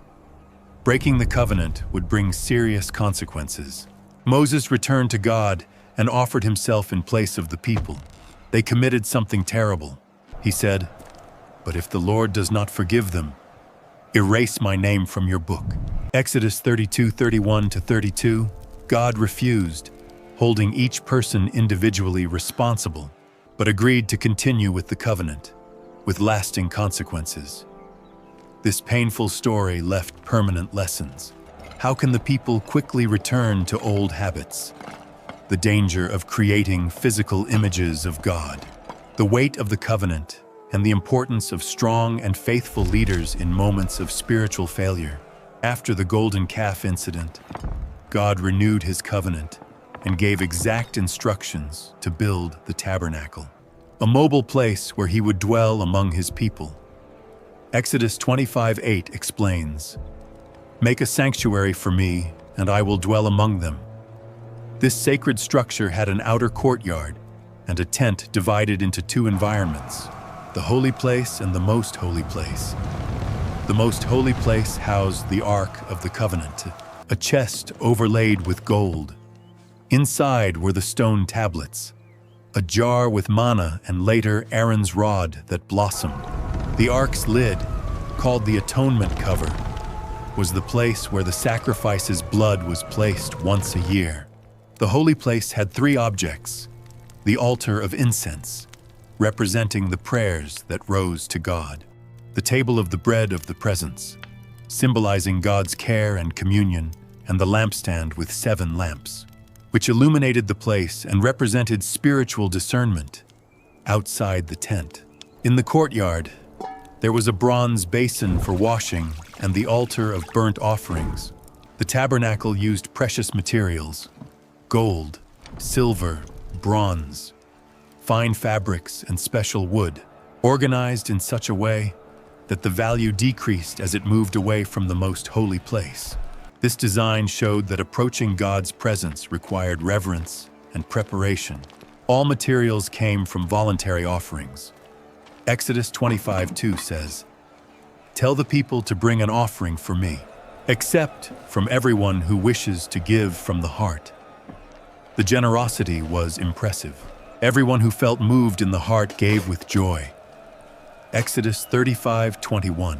In fact, they gave so much that Moses had to ask them to stop bringing more. God then chose skilled workers to lead the construction. "Look, I chose Bezalel by name and filled him with the Spirit of God, giving wisdom, understanding, and skill in all kinds of artistic work." Exodus 31:2-3. This is the first time in the scriptures that someone is described as filled with the Spirit, not to lead or prophesy, but to perform creative and technical work. When the tabernacle was completed, exactly 1 year after leaving Egypt. God's glory manifested visibly. Then, the cloud covered the tent, and the glory of the Lord filled it. Exodus 40:34. This visible sign confirmed that God had accepted what was done and showed that he continued among his people. The tabernacle would remain as the center of Israel's worship for generations, until Solomon built a permanent temple. More than that, it revealed deep themes that run through the whole Bible. God is beyond creation, but also present in it. Human sin separates people from God. Sacrifices are necessary to restore this connection, and God really desires to dwell with his people. A truth that was fulfilled when Christ came in human form. The Word became flesh and lived among us. And when the Holy Spirit started to dwell in the church, the covenant at Sinai, with its laws, worship system, and sacred structure, defined how Israel would relate to God. Although Israel often failed to obey it, the covenant showed what holiness and commitment to God were like, preparing the way for the greater covenant brought by Christ. After remaining on Mount Sinai for almost a year, receiving the law and building the tabernacle, the Israelites needed to prepare for the journey toward the promised land. God told Moses to make a detailed census. Numbers 1:2-3 says, "Count the whole community of Israel by families, registering each man by name. You and Aaron must count all men 20 years and older who can serve in Israel's army." The result was 603,550 men ready for battle, not counting women, children, elderly, and the Levites. The census helped to organize the nation and prepare it for future conflicts. The Levites, separated for spiritual functions, were counted separately. Numbers 3:15 says, "Count the Levites by families and clans, including every man 1 month old or older." The total was 22,000, and they were chosen to replace the firstborn sons of the other tribes in service to God. The camp was carefully organized with the tabernacle in the center. Numbers 2:2 says, "The Israelites must camp around the tent of meeting, each family under its banner at a certain distance. 3 tribes camped on each side: Judah to the east, Reuben to the south, Ephraim to the west, and Dan to the north, each with its own banner." This formation brought an important message. God dwelt in the center of the people. The camp's layout reflected unity and distinction between the tribes, and its shape, similar to a cross, pointed to the final form of how God would dwell with his people forever. Their movements were guided by divine signs. Numbers 9:17-18 says, "Whenever the cloud rose over the tent, the Israelites set out. Wherever it stopped, there they camped. They only moved when the Lord ordered and stayed where he sent. When everything was ready, including the use of silver trumpets to signal different gatherings, it was time to leave." Numbers 10:11-12 reports, "On the 20th day of the 2nd month of the 2nd year, the cloud rose from the tabernacle of the covenant. Then, the Israelites left the Sinai desert and traveled from place to place until the cloud stopped in the desert of Paran. The march followed a strict order.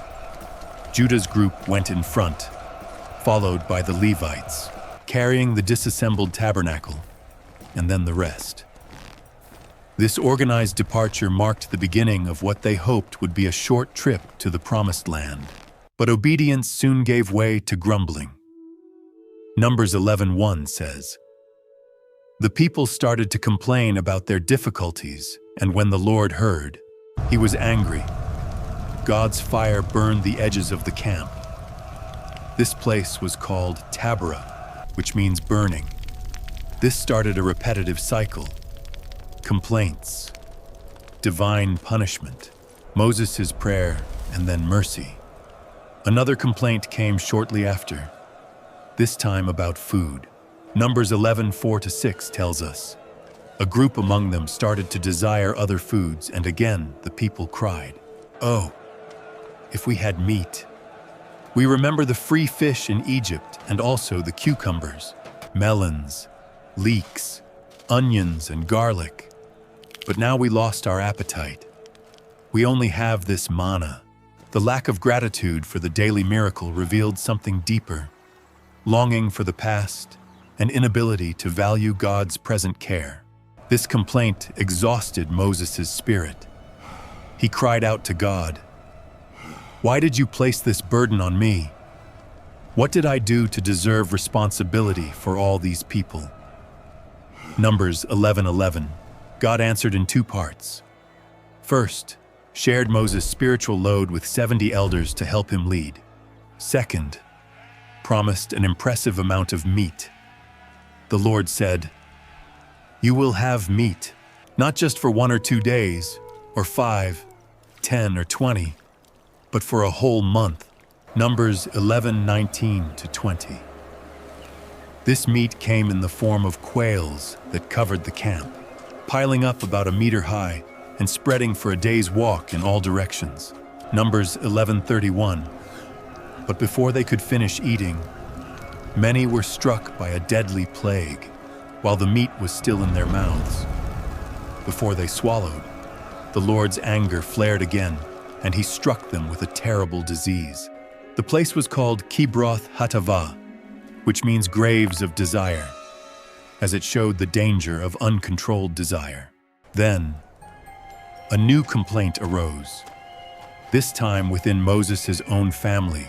In Numbers 12:1-2, we read that Miriam and Aaron criticized Moses for having married an Ethiopian woman. They said, "Did the Lord speak only through Moses? Didn't he also speak through us?" Their words mixed jealousy of Moses' special role with prejudice against his wife's origin. God answered quickly and firmly, called the 3 siblings to the sacred tent, and defended Moses, highlighting the special relationship he had with him. "I speak to him directly, clearly, not in riddles. He sees the form of the Lord." Numbers 12:8. Then, Miriam was struck with leprosy. But after Moses' cry, the disease was temporary. She must stay outside the camp for 7 days, and then she can return. Numbers 12:14. Although they had different causes, these complaints showed similar traits: lack of gratitude, longing for Egypt, resistance to the leader chosen by God, and divine punishment softened by mercy when someone intervened. Finally, the Israelites reached the southern edge of Canaan. They camped at Kadesh Barnea, already very close to the land God had promised. With God's approval, and at the people's request, 12 men were chosen, 1 from each tribe, to spy on the land. Numbers 13:2 says, "Send men to explore the land of Canaan, which I am giving to the Israelites. Choose a leader from each tribe. After 40 days in Canaan, the spies returned with proof of the land's richness. A bunch of grapes so big that 2 men needed to carry it on a pole." Numbers 13:23. Their report confirmed God's promise. "We went to the land to which you sent us. It really flows with milk and honey, and here is its fruit." Numbers 13:27. But 10 of the spies added a warning. "The people who live there are powerful, and the cities are big and well protected. We cannot attack them. They are stronger than us." Numbers 13:28. Only Caleb and Joshua maintained trust. "Let's go now and take possession of the land. We will certainly succeed." Numbers 13:30. But the people listened to the negative voices, and panic spread. Numbers 14:1-4 says, "The whole community shouted loud that night. They cried and complained against Moses and Aaron. They said to one another, 'Let's choose a new leader and return to Egypt.' This decision showed they were rejecting both Moses' leadership and God's promise. Caleb and Joshua tried to change their minds, remembering, 'If the Lord is pleased with us, he will lead us to this land and give it to us. Just do not rebel against the Lord.' nor fear those who live there. Numbers 14:8. But what happened to Joshua and Caleb for trusting in God? The crowd wanted to stone them. Numbers 14:10. God intervened immediately with a serious warning. How long will this people continue to reject me? How long will they refuse to believe even after all the signs I perform? I will strike them with a plague and take away their place as my people. Numbers 14:11-12. Only because of Moses' cry, which reminded God how other nations would see his actions, was total destruction avoided. But even so, there were severe consequences. God declared, "None of those who saw my power and miracles will enter the land, but their children, those who you thought would suffer, will enter and see the land you rejected." Numbers 14:21-23. 31. The punishment was specific. As you explored the land for 40 days, you will carry the guilt for 40 years, 1 year for each day. Numbers 14:34. The 10 spies who discouraged the people died immediately by a plague, trying to correct their mistake. The people tried to enter the land anyway, although Moses had warned them not to go. Numbers 14:40-45 reports. Then, the Amalekites and Canaanites who lived in that mountainous region came down, attacked and chased them until Hormah. This defeat sealed that generation's fate. They would spend the rest of their lives wandering in the desert until all the rebellious adults had died.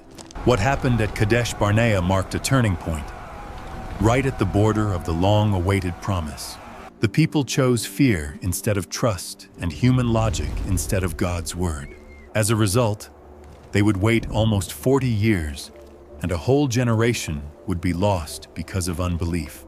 In the following years, more opposition arose against the leaders chosen by God. One of the most serious was led by Korah, a Levite, along with Dathan and Abiram. From the tribe of Reuben, Numbers 16:1-2 relates, Korah, Dathan, Abiram and others gathered men and stood against Moses. 250 respected leaders accompanied them. They confronted Moses and Aaron, saying, "You are assuming too much authority. The whole community is holy, and the Lord is with us all. Why do you place yourselves above the others?" This rebellion had two focuses. Korah, being a Levite, challenged Aaron's right to the priesthood. Dathan and Abiram, descendants of Reuben, probably held resentment, for their tribe had lost the right of firstborn before Moses' leadership. Together, they threatened the whole leadership structure established by God. Moses then proposed a test. Each man who wished to be a priest would bring a censer before God. While the test happened, Moses tried to talk to Dathan and Abiram, but they refused to come. They accused Moses, saying, "Isn't it enough to have brought us out of a land flowing with milk and honey to die in the desert?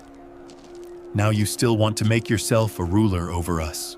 Numbers 16:13. These words distorted the facts, calling Egypt land of slavery, a land of abundance. Then came the quick judgment. The earth opened and swallowed the Reubenite leaders, their families and all their belongings, along with Korah's followers. Numbers 16:32. As for the 250 men offering incense, fire came from God and consumed them immediately. Numbers 16:35. Surprisingly, the next day, the people turned against Moses and Aaron, blaming them and saying, "You killed the Lord's people." Numbers 16:41. This unjust accusation provoked another act of judgment. A deadly plague started to spread through the camp. Moses quickly instructed Aaron, who ran among the people with lit incense, to intercede before God. He stood between the dead and the living, and the plague was stopped. Numbers 16:48. Yet, 147 people died. To make it clear once and for all who should serve as priest, God gave another sign. He ordered that each tribe bring a staff with its name written. Numbers 17:5 says, "The man I choose, his staff will blossom." The next morning, Aaron's staff not only sprouted, but also produced flowers, buds, and even almonds. Numbers 17:8. This powerful sign confirmed Aaron's special role, and his staff was placed inside the ark as a permanent reminder. Years later, already near the end of the journey in the desert, Moses and Aaron committed a serious mistake. At Meribah, when the people again complained about the lack of water, God told Moses, "Speak to the rock before them, and it will give water." Numbers 28. But Moses, clearly irritated, shouted, "Listen, you rebels, do we have to draw water from this rock for you?" Numbers 20:10. Then he hit the rock twice with his staff, although the water came out in abundance. God saw this as a failure to obey correctly and to show reverence. "Because you did not trust me enough to honor me as holy before the Israelites. You will not lead them into the land I am giving them." Numbers 20:12. Moses' mistake included acting with anger, hitting the rock instead of speaking, and perhaps taking credit for the miracle. This judgment meant that a new generation and new leaders would guide Israel to Canaan as the 40 years approached their end and the Israelites approached the Promised Land. More obstacles arose. The Edomites, descendants of Esau, refused Israel's request to cross their land. Numbers 20:20-21 says, "But he answered, 'You will not pass.' So Edom went against them with a large and powerful army. For this reason, Israel turned away. Because of this refusal, the Israelites had to take a longer path. During this detour, Aaron died on Mount Hor. Numbers 20:28 describes the moment of change. Moses removed Aaron's priestly robes and placed them on Eleazar, Aaron's son. Then, Aaron died on the mountaintop. The long delay caused by the detour made the people lose heart again. They started to complain once more against God and Moses. Numbers 21:5. In response, God sent poisonous snakes to the camp. The snakes bit many and several Israelites died.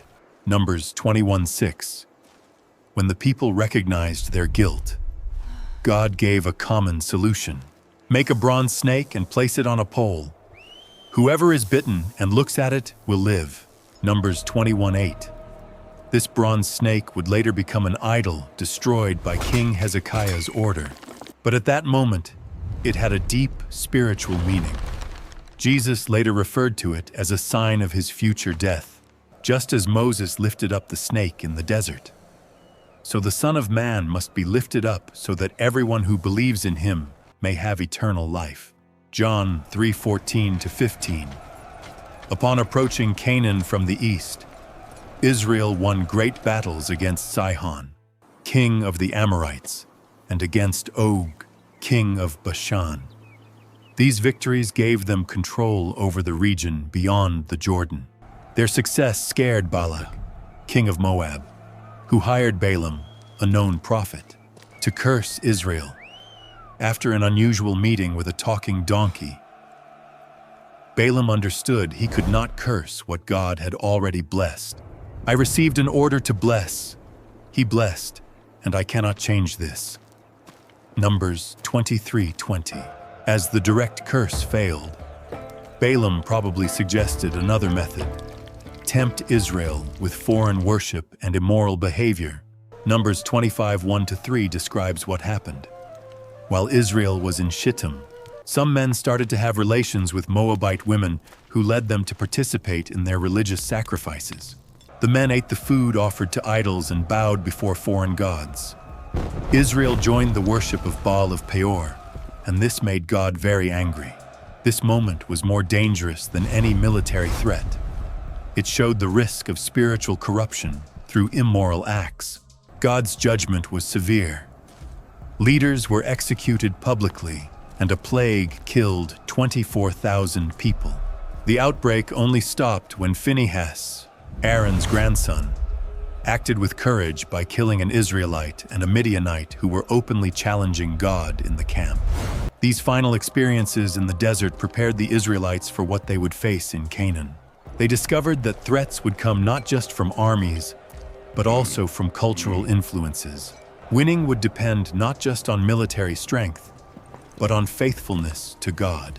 This new generation, shaped by its parents' mistakes, was finally ready to enter the promised land under new leadership. When the journey through the desert came to an end, God gave a new order to count the people again. Numbers 26:2 says, "Count the whole community of Israel, every man 20 years or older, by groups of families, everyone who can serve in the army." The result was 601,130 men, almost the same number as the first census, which had been 603,550, almost 40 years earlier. But Numbers 26:64-65 makes it clear none of the men from the original census was still alive. As God had said, all died in the desert. Only Caleb and Joshua remained. Although the total number of people seemed the same, the whole generation had been replaced. A new group now occupied the place where the previous one had failed. This second census had several important roles. It prepared the army for future battles, helped to plan the division of the land, and showed both God's judgment, removing the first generation, and his provision, keeping the people strong. During this period, several legal and organizational issues were addressed. An important concern came from the daughters of Zelophehad. Their father had died without male children, so they approached Moses and asked, "Our father died in the desert and had no sons. Should his name disappear from the family just because he had no sons? Please, give us property along with our uncles." Numbers 27:3-4. This request brought a new issue about inheritance for women. Moses consulted God, and a decision was made. The tribe of Joseph's descendants is right. This is the Lord's instruction about Zelophehad's daughters.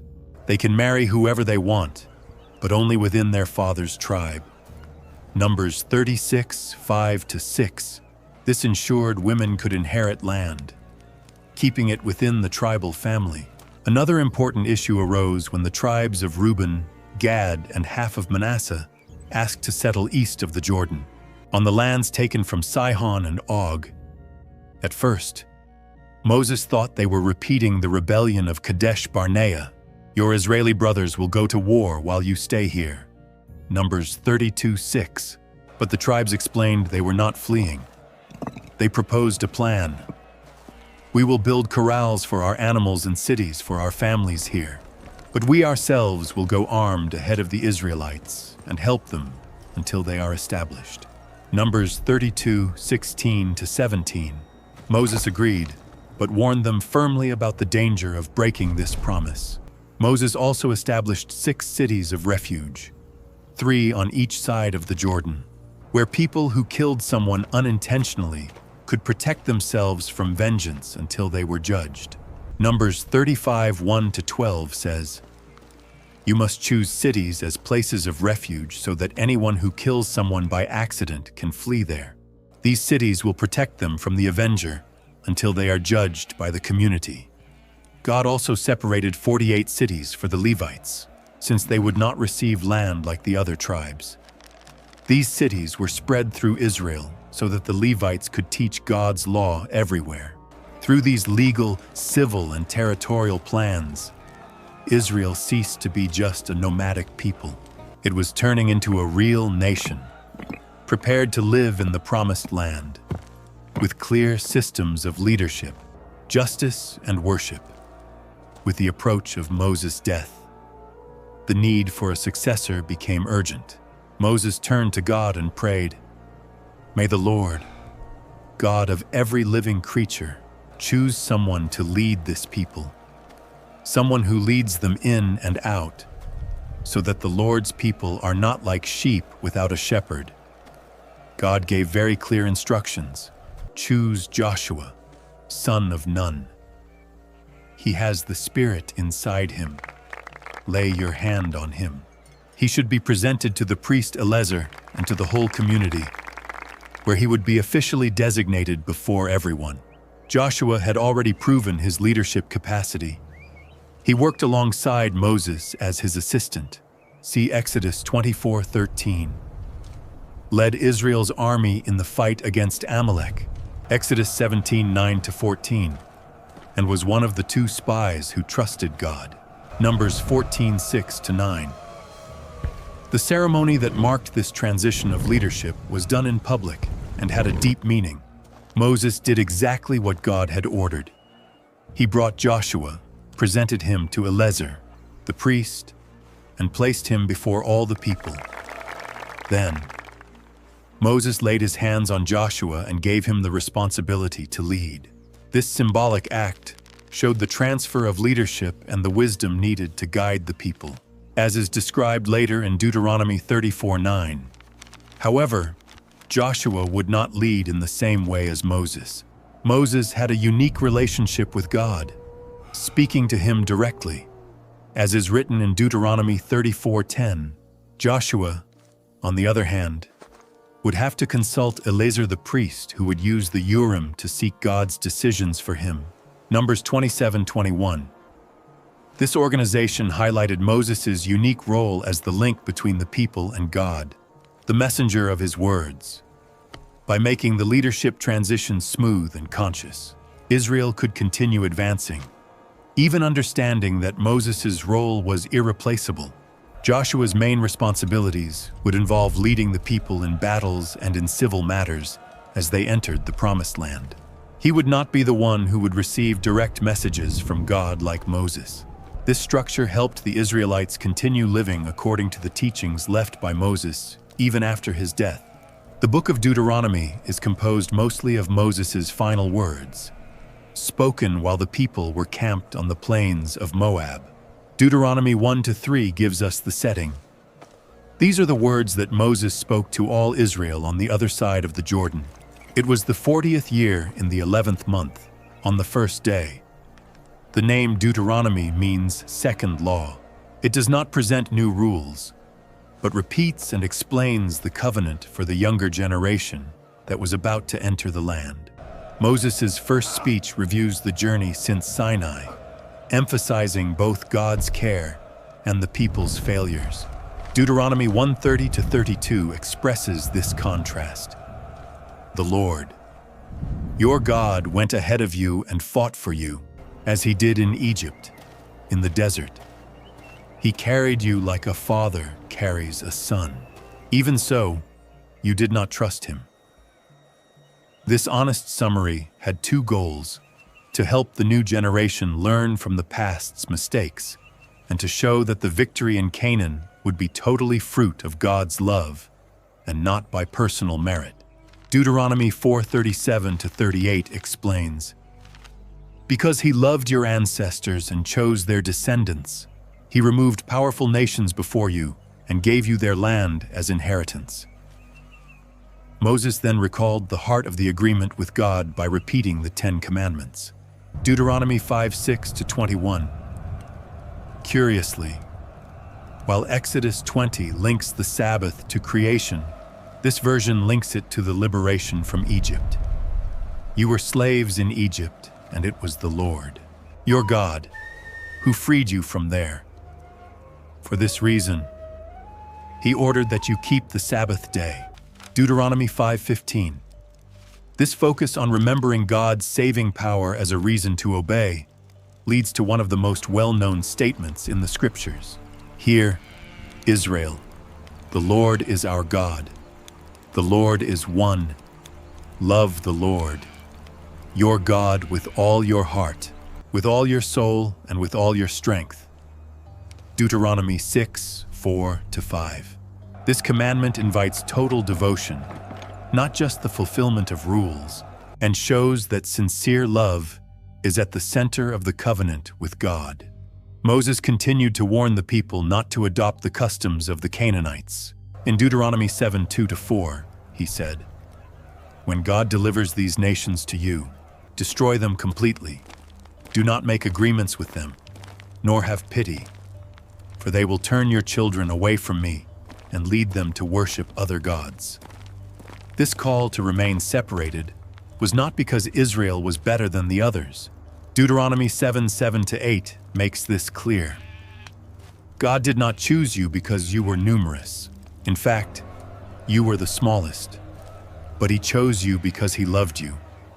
This idea that God's love and call are acts of grace and not based on human achievements would shape Israel's faith for generations. Moses also warned that success could lead the people to forget God. When you have eaten and are satisfied, remember to bless the Lord for the land He gave you, but take care not to forget Him.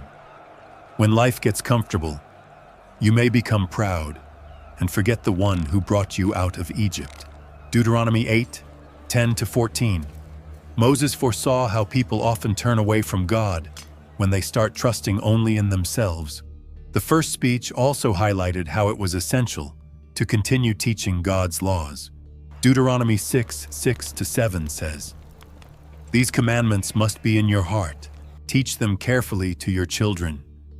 Talk about them at home, on trips, when lying down and when getting up." This constant teaching of the truth helped to ensure that future generations would not repeat the same mistakes as their parents. In the second great speech, Moses spoke about renewing the covenant with the new generation, which would soon cross into the promised land. Deuteronomy 29.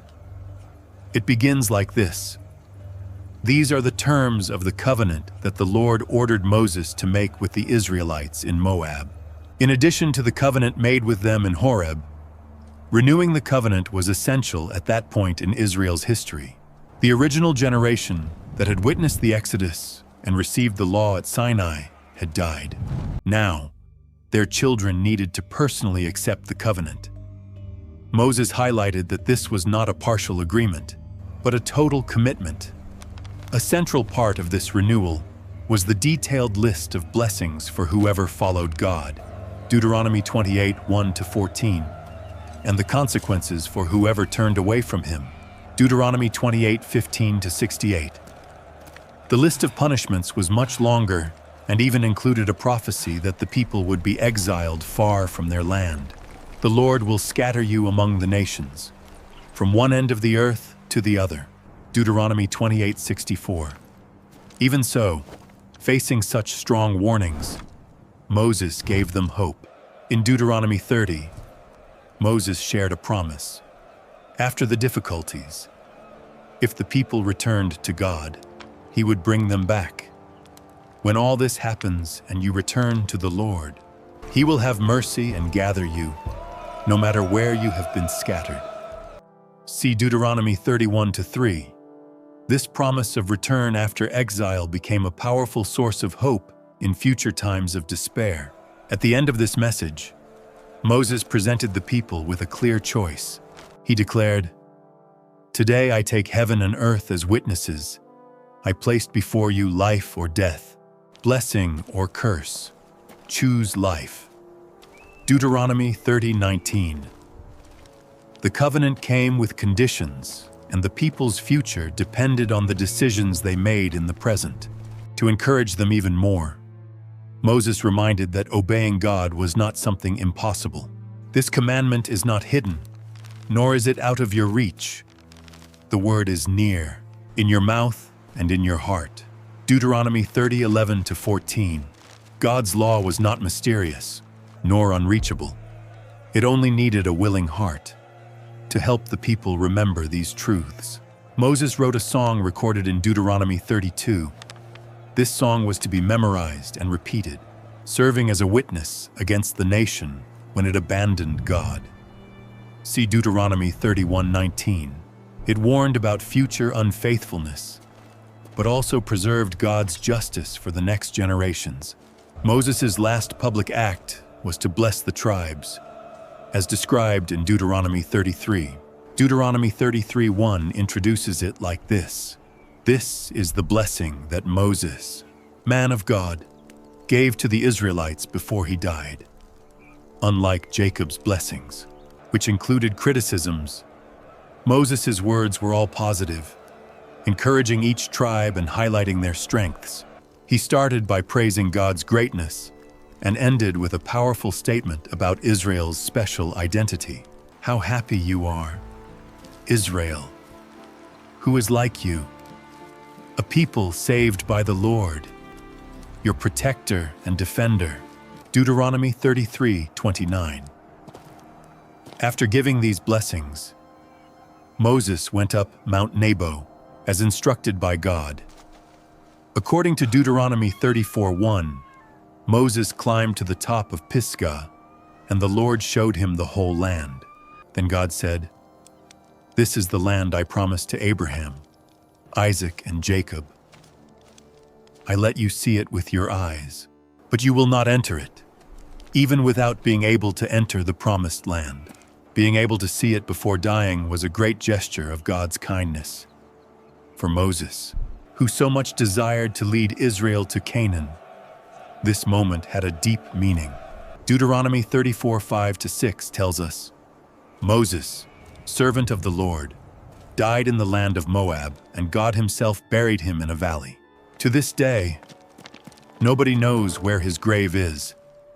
This unknown location may have been intentional to avoid the tomb becoming a sanctuary, which would deflect the focus from exclusive worship to God, something that Moses spent his life teaching. His physical condition when dying was extraordinary. Deuteronomy 34:7 says, Moses was 120 years old when he died, but his vision was still clear, and he was still strong.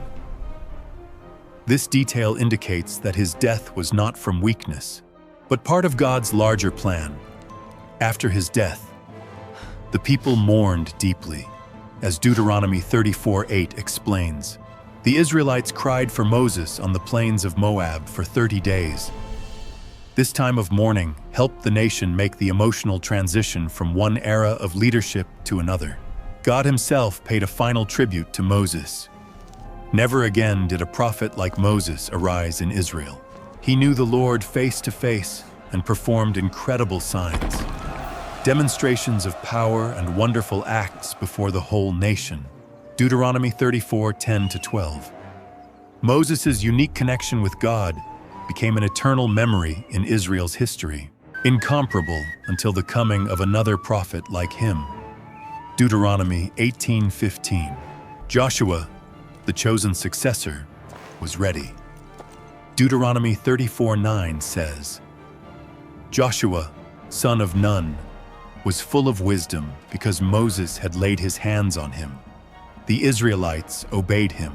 He now had full authority to lead. With Moses' death, an era closed under his leadership. Former slaves became an organized nation with laws, identity, worship, and a mission given by God. Although Moses did not enter Canaan, everything he taught prepared Israel to move forward.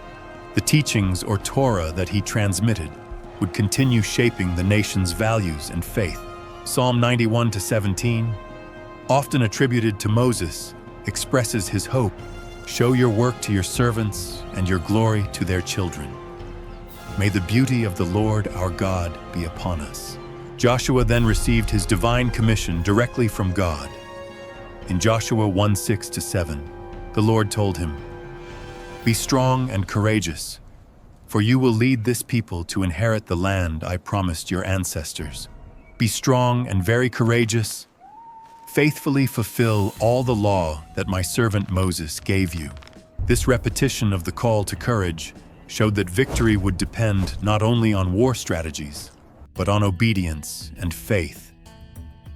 Joshua acted quickly, told the officers, "Go through the camp and warn the people. Prepare your supplies. In 3 days you will cross the Jordan and take the land that the Lord, your God, is giving you." Joshua 1:11. One of his first intelligent decisions was sending 2 spies to Jericho, the first enemy stronghold. These men hid in the house of Rahab, a prostitute who surprisingly believed in the power of the God of Israel. In Joshua 2:11, Rahab expressed her faith, saying, "When we heard what happened, we lost all courage because of you. The Lord, your God, is truly God above in the heavens and below on earth." This confession led to a protection agreement. The spies promised that she and her family would be safe if she kept the mission secret, and marked her house with a red cord during the attack. The crossing of the Jordan River, which was full during the flood season, confirmed Joshua's leadership by repeating one of Moses' miracles involving water.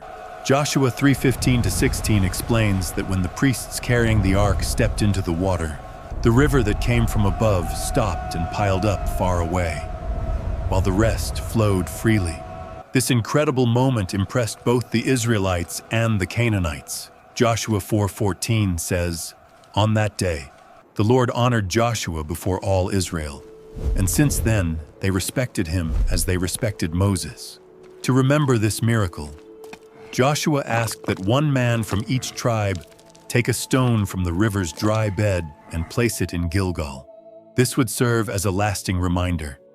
When your children ask about this in the future, tell how the waters stopped when the Ark of the Covenant crossed the river. Joshua 4:6-7. In Gilgal, Joshua led the people in the renewal of the covenant with God. First, he ordered the circumcision of all men who had been born during the years in the desert, since this important sign of the covenant had been neglected. Then they celebrated the Passover, as Joshua 5:10 reports.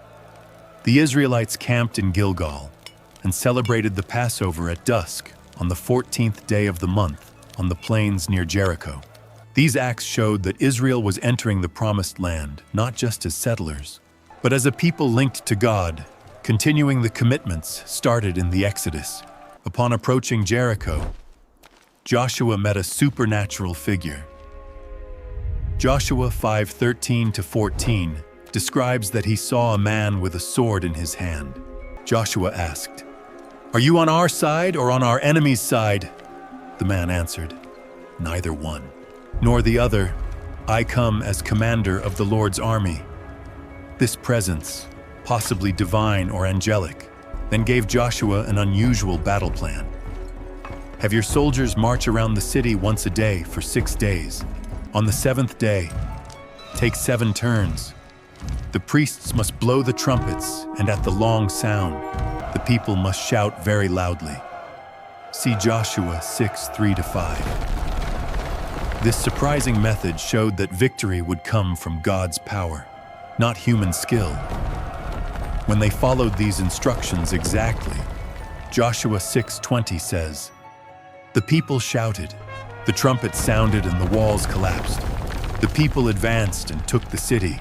Everything in the city was destroyed, except Rahab and her family, who were protected."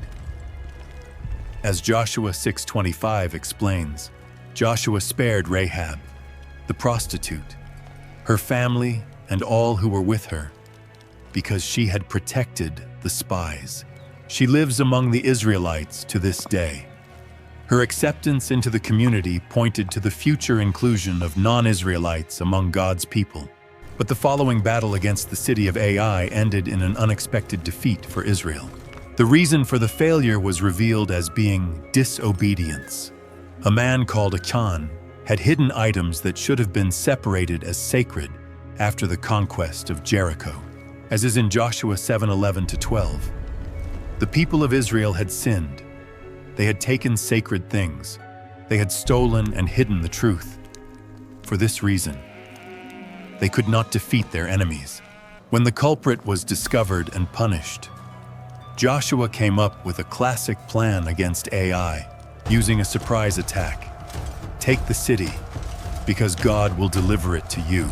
When you conquer it, burn it." Joshua 8:7-8.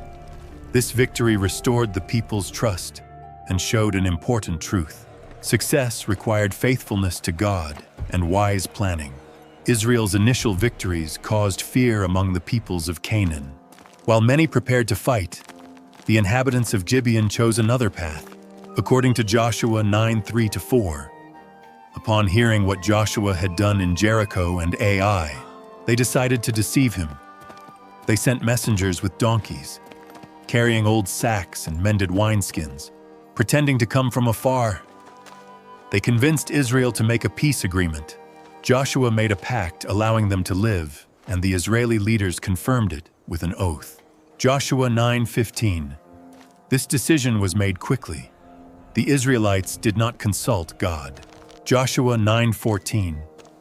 When they realized, 3 days later, that they had been deceived, they kept the promise out of respect for the oath. However, the Gibeonites started serving as woodcutters and water carriers for the community and for God's altar. Joshua 9:27. Honoring this promise, even having been obtained with lies, demonstrated a strong value in the given word, something that would influence future relationships. The agreement with Gibeon led to a major military reaction. 5 Amorite kings united to attack Gibeon, whose people asked Joshua for help. "Do not abandon us. Come quickly and save us." Joshua 10:6. Joshua and his men marched all night from Gilgal to Gibeon, surprising the attackers. During this battle, a remarkable event happened. In Joshua 10:12-13, Joshua prayed to God, "Sun, stand still over Gibeon, and moon, stay still over the valley of Aijalon." The sun stood still and the moon stood still until Israel defeated its enemies. The sun remained in the sky for a whole day.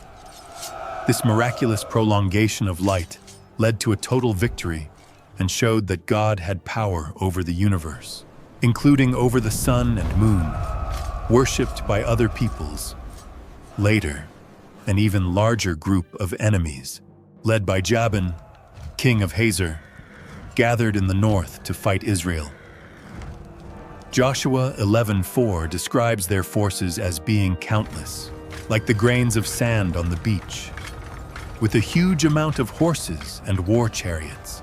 Facing this threat, God encouraged Joshua, saying, "Do not be afraid of them, for tomorrow at this hour I will deliver them all into your hands dead." Joshua 11:6. The battle at the waters of Merom resulted in a great victory and broke the strength of organized opposition in Canaan. Although some areas were still not under Israel's control, Joshua continued to fight against these kings for a long period. Joshua 11:18. After many battles, even with parts of the land still to conquer, it was time to divide it among the tribes.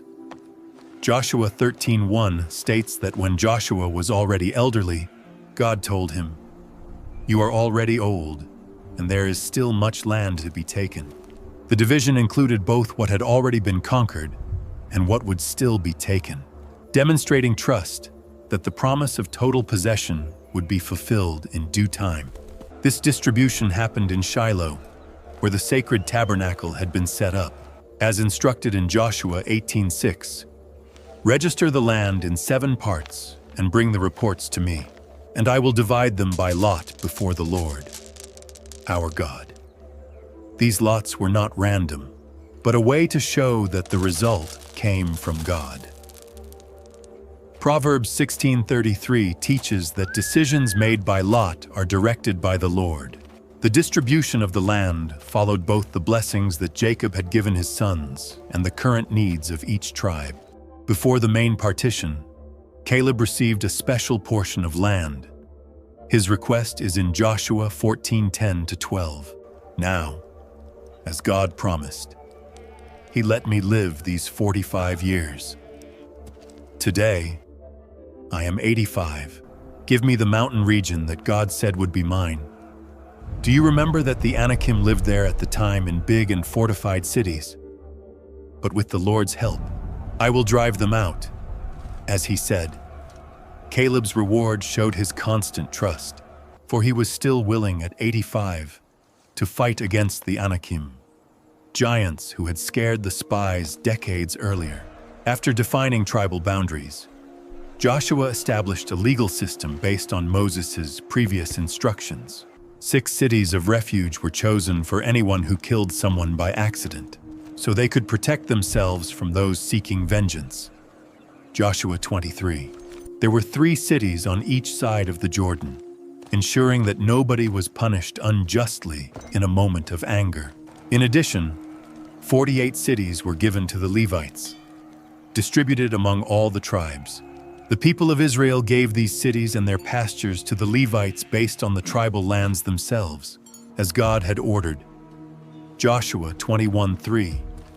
Placing the Levites throughout the territory helped to ensure that God's spiritual guidance reached every part of the land.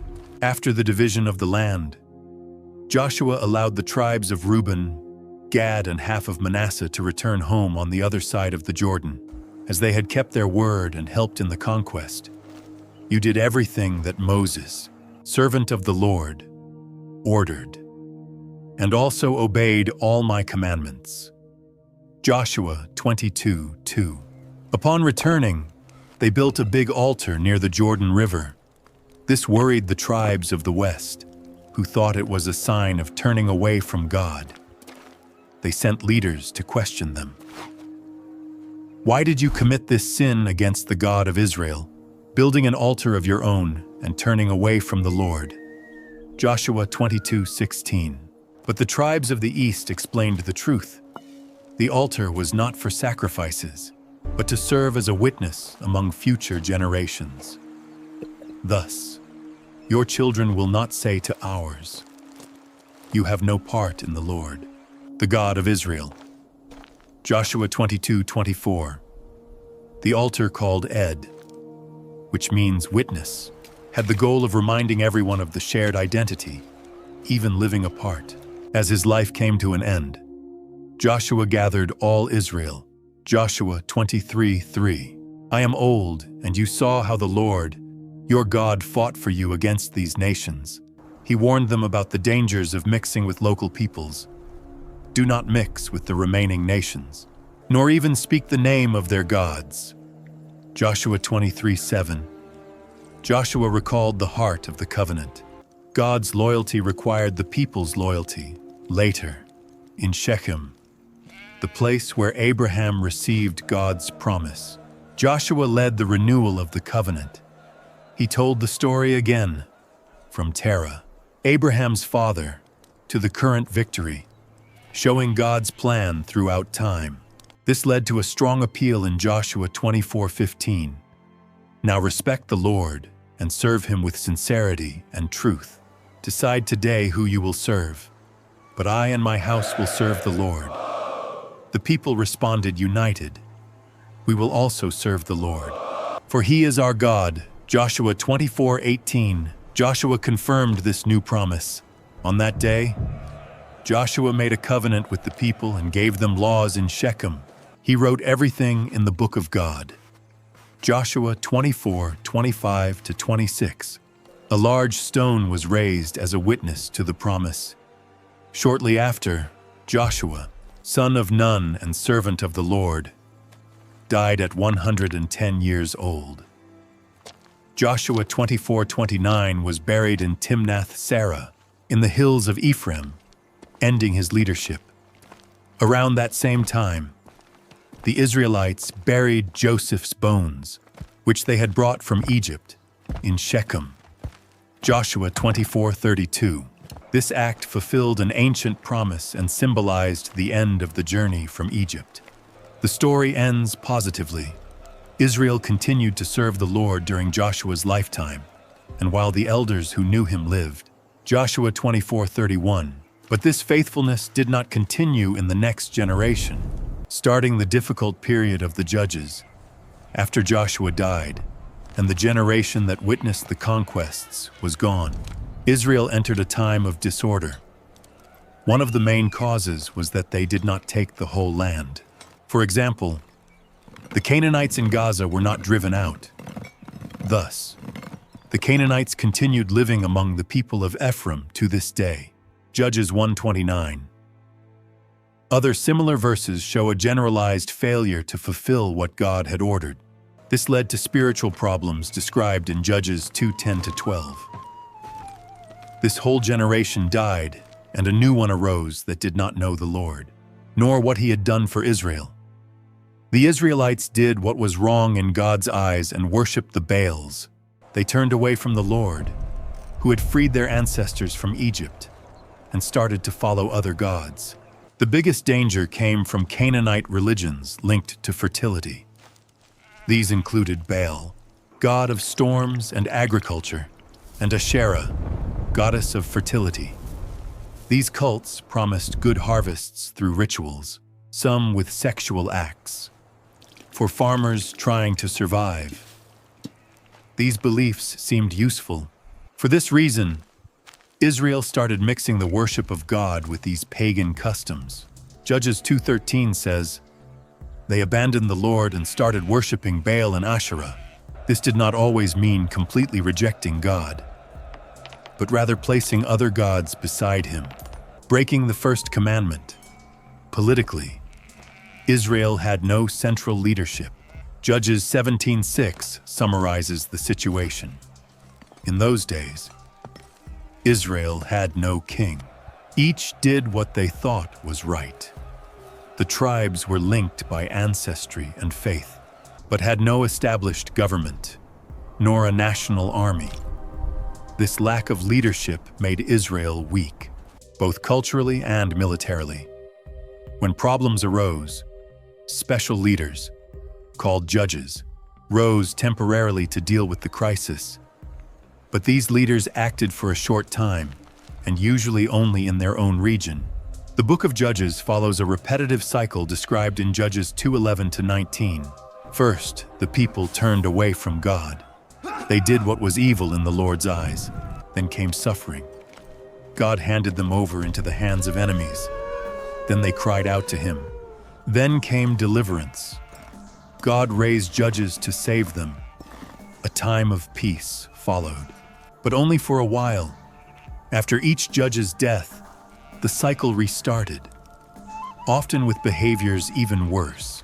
This pattern was not the result of God's random actions, but a direct consequence of the people's choices.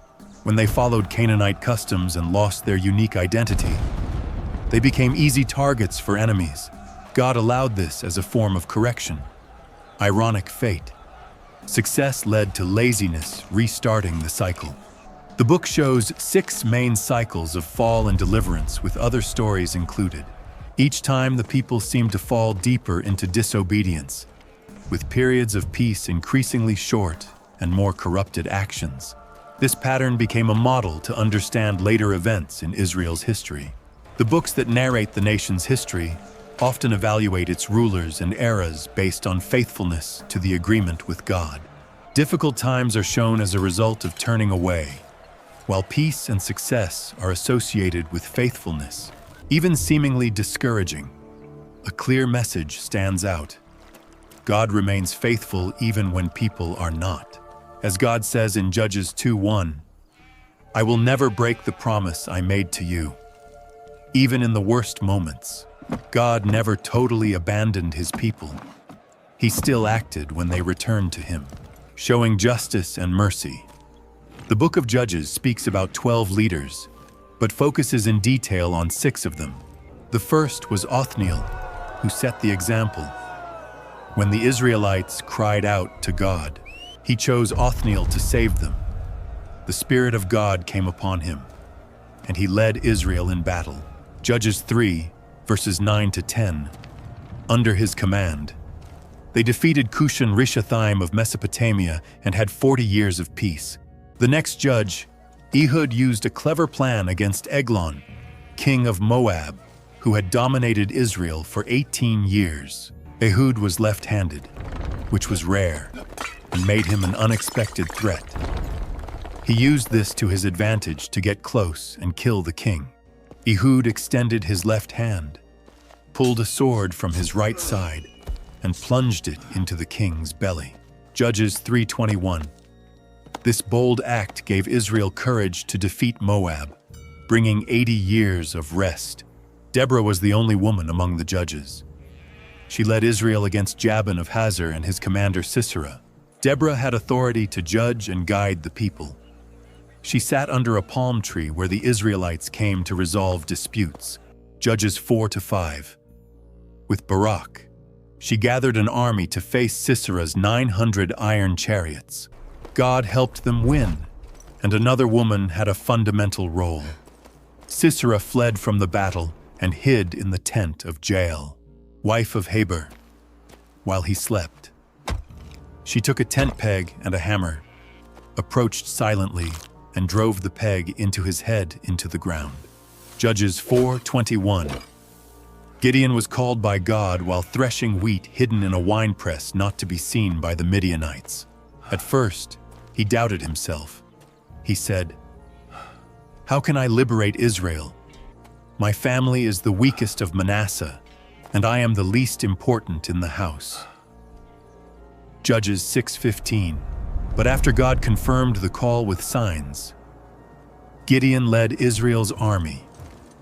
Curiously, God ordered that he reduce the army from 32,000 to only 300 soldiers, so that Israel would not say, "We were the ones who won." Judges 7:2. With this small group, using surprise tactics, torches hidden in jars, revealed suddenly with trumpet blasts, they scared and defeated the Midianites, winning 40 years of peace. Unfortunately, later, Gideon made an idol that became a trap for him and his family. Judges 8:27. This shows how even strong leaders could fall into errors after great deeds. Jephthah became a leader, despite a difficult past. He was the son of a prostitute and was rejected by his brothers. But when the Ammonites threatened Israel, the elders of Gilead asked Jephthah for help, as he was known as a warrior. His time as leader is remembered for an unthinking vow. He said, "If you give me victory over the Ammonites, I will sacrifice whoever comes out of my house to meet me." Judges 11:30-31.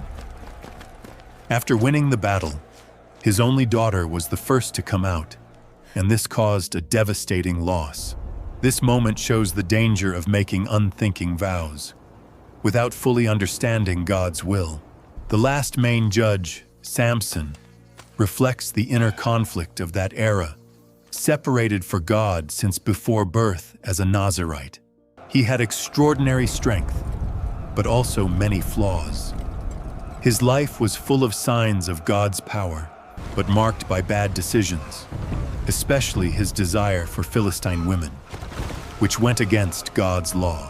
After many personal fights against the Philistines, driven by vengeance, not national duty, Samson was finally captured. Delilah discovered the secret of his strength, and his enemies imprisoned him, blinded him, and mocked him.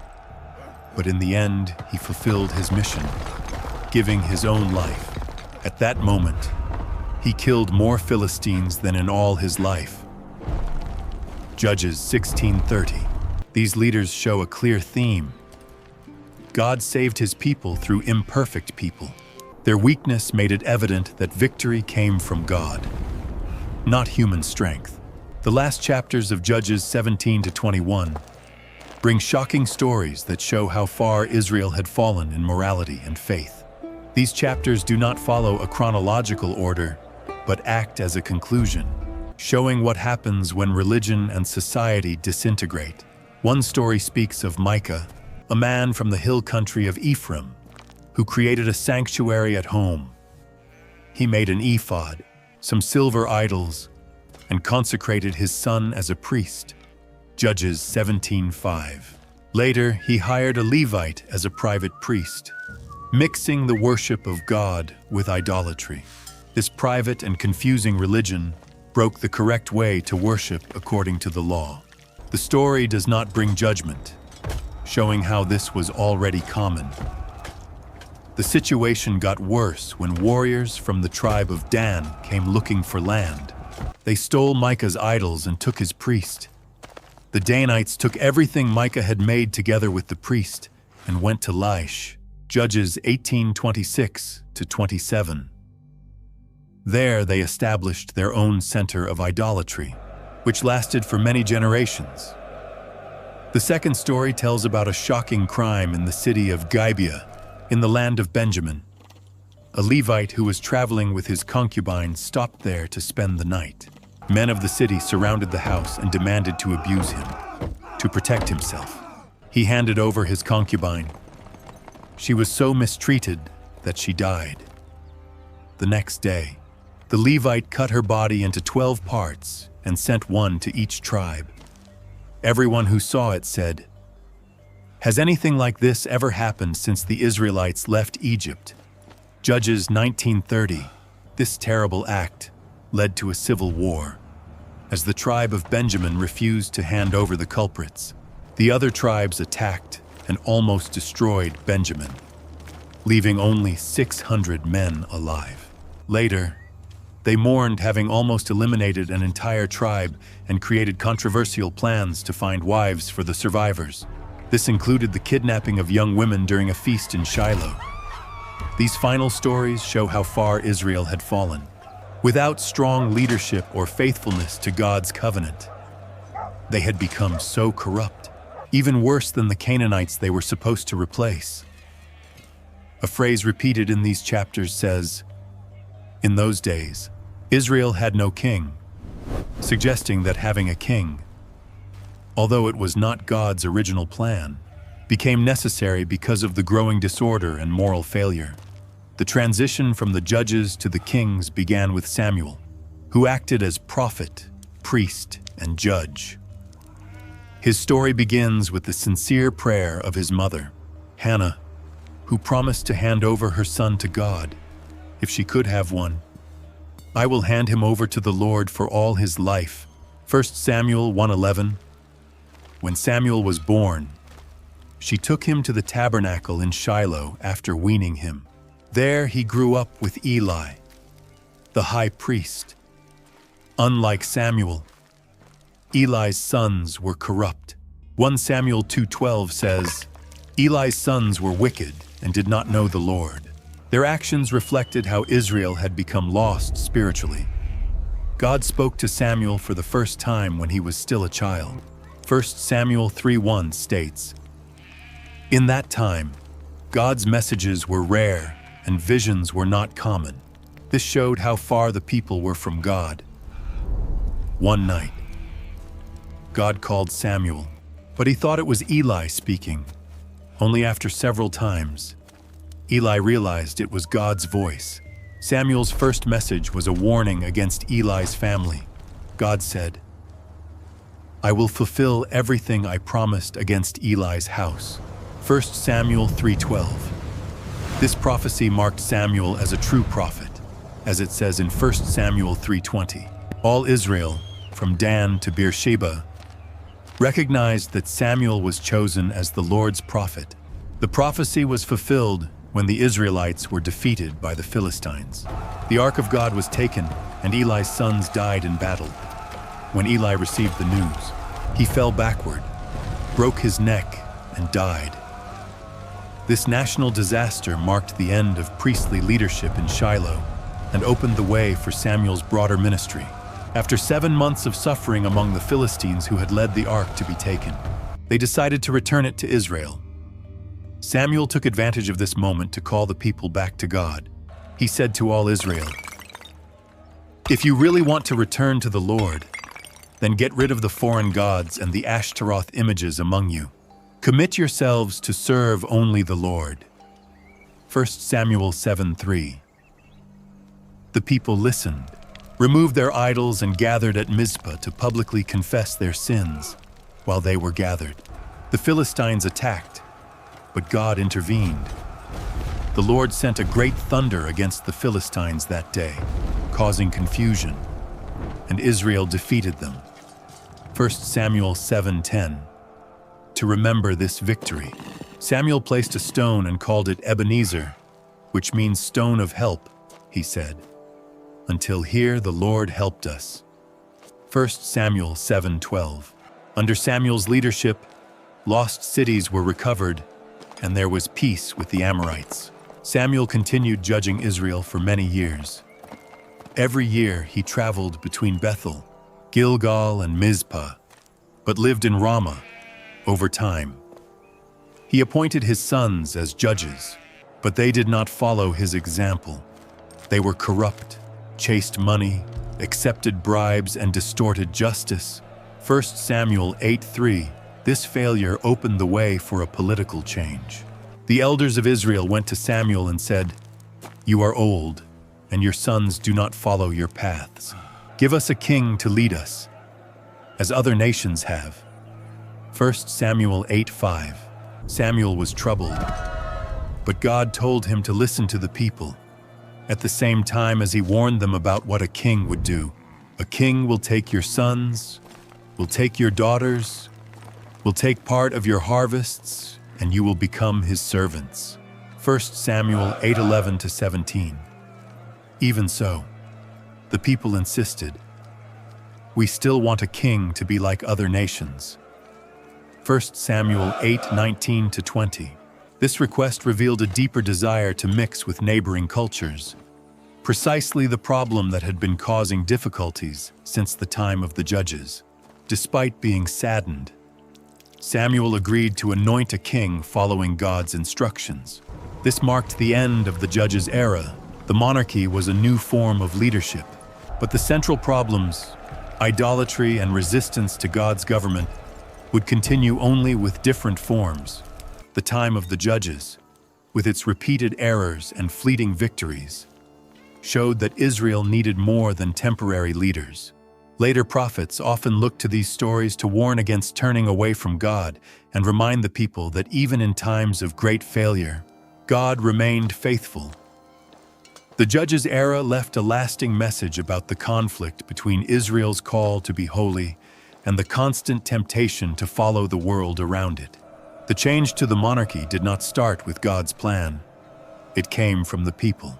1 Samuel 8:5-21, they said, "Place a king over us to be like other nations."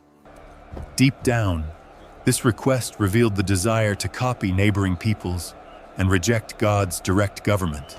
Samuel was deeply troubled, but God told him, "Listen to what the people are asking. They are not rejecting you. They are rejecting me as king." 1 Samuel 8:7. Samuel warned about what a king would bring: mandatory military service, forced labor, heavy taxes, and loss of personal freedom. Even so, the people refused to change their minds. God told Samuel to choose a young man from the tribe of Benjamin called Saul. 1 Samuel 9:2 describes him as very handsome. No one in Israel was more beautiful, and he was taller than everyone else. Samuel in secret poured oil over Saul's head and said, "Did the Lord not choose you to rule his people?" 1 Samuel 10:1. Later, signs confirmed this, and the people accepted him publicly through the sacred lot in Mizpah. Saul's leadership started well when messengers arrived from Jabesh Gilead, warning about a threat from the Ammonites. The Spirit of God filled Saul, and he summoned all Israel to arms. 1 Samuel 11:6-7. They won the battle, and Saul's reign was firmly established. Some even said, "Who was it that said Saul should not be king? Bring those men here and we will kill them." 1 Samuel 11:12-13. But Saul's character soon started to show weaknesses. At Gilgal, anxious about Samuel's delay, Saul resolved to offer the sacrifice himself, which was not his function. 1 Samuel 13:9. Samuel told him, "This was foolish. God would have established your kingdom, but now it will not remain." 1 Samuel 13:13-14. Saul's failure became even more evident after the victory over the Amalekites. God had ordered complete destruction, but Saul spared the king and kept the best animals. 1 Samuel 15:9. When Samuel questioned him, Saul blamed the people. "I was afraid of them, so I obeyed them." 1 Samuel 15:24. His lack of firm leadership led to God's final decision. "You rejected God's word, so he rejected you as king." 1 Samuel 15:23. In secret, Samuel anointed a new leader, David, a young shepherd from Bethlehem. God said in 1 Samuel 16:7, "People look at appearance, but the Lord sees the heart." Meanwhile, Saul suffered with an evil spirit. David was taken to the royal court to calm him with music, placing the future king at the service of the rejected king. David became famous after defeating Goliath. He said in 1 Samuel 17:45-47, "You come against me with sword, spear, and javelin, but I come against you in the name of the Lord of hosts. Everyone will see that there is a God in Israel." Saul was jealous after David's success, especially when women sang that David had defeated more enemies than he had. At the same time, David and Jonathan, Saul's son, created a deep bond. Their souls were bound, and Jonathan cared for David as for himself. As Saul tried to kill David, the latter had to flee, starting years of being hunted. During this time, David had two opportunities to hurt Saul, but chose not to do so out of respect for God's anointed. He said he could not raise his hand against someone chosen by God. Finally, Saul and Jonathan died in battle against the Philistines on Mount Gilboa. David was devastated and mourned the tragic loss deeply. He cried, especially for Jonathan's death on the hills where he fell. After this, David was made king, but only over the tribe of Judah in the city of Hebron.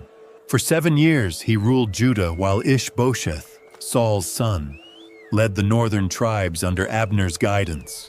The nation was divided in civil war until Abner and Ishbosheth were killed. This opened the way for unity. Then, leaders of all tribes of Israel went to David in Hebron and said they shared the same roots with him.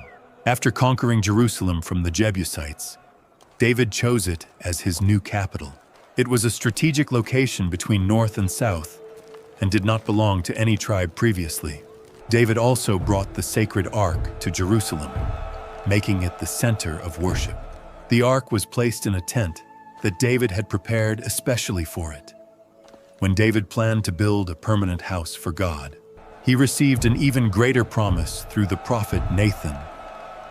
Nathan told David that after his death, one of his descendants would reign and this kingdom would never end. This promise became a central part of the hope for a future savior. As king, David won many battles and expanded Israel's territory, defeating enemies like the Philistines, Moabites, Syrians, Edomites, and Ammonites. He also created a well-organized government, with officials like scribes, priests, and military commanders. But David made a serious mistake with Bathsheba, another man's wife. He sent for her, had relations with her, and got her pregnant. Trying to hide what he did, David put Uriah, Bathsheba's husband, on the front line of a deadly battle and left him without support, so he would be killed. God sent Nathan to confront David with a story about a rich man who stole the only lamb of a poor man. When David reacted with indignation, Nathan said he was that man. David recognized his mistake and said he had sinned against God. He was forgiven, but the consequences of his acts caused lasting pain. The child born of the sin died, and David's life later was marked by suffering. His family went through tragedies. His son Amnon violated his half-sister Tamar and was later killed by his brother Absalom. Absalom turned against David and also died. Despite all this sadness, David kept the kingdom united, ensured Solomon was the next king, and prepared the way for Israel's most prosperous era. Solomon's rise to power was full of tension. When David was near death, Adonijah, his eldest surviving son, declared, "I will be king." 1 Kings 1:5. But with the help of the prophet Nathan and Solomon's mother, Bathsheba, Solomon was crowned, fulfilling David's promise. Early in his reign, Solomon received a rare offer from God. "Ask whatever you want, and I will give it to you." 1 Kings 3:5. Solomon answered with humility, "Give me a wise heart to lead your people and know what is right and wrong." 1 Kings 3:9. God was pleased and granted him incomparable wisdom, in addition to great wealth and honor. Solomon's wisdom became legendary because of a case in which two women claimed to be mothers of the same baby. Solomon suggested cutting the child in half to find out who was the real mother. The real one gave up the son to save his life. This revealed who she was. All Israel heard the king's decision and started to respect him deeply, for they realized he had wisdom given by God to judge with justice. 1 Kings 3:28. Solomon improved the government by dividing the land into 12 regions to supply the royal house. He also strengthened trade and made an agreement with Hiram of Tyre to get materials for the temple's construction. Solomon's greatest achievement was the temple in Jerusalem. According to 1 Kings 6:1, he started building it in the 4th year of his reign, 480 years after the Israelites' departure from Egypt. The work lasted 7 years and resulted in a magnificent temple full of sacred objects, like a new altar, lampstand, and table for the bread. When the temple was dedicated, God's presence filled the place. 1 Kings 8:11. Solomon made a powerful prayer, recognizing that no building could contain God. Not even the heavens can contain you, much less this house I built.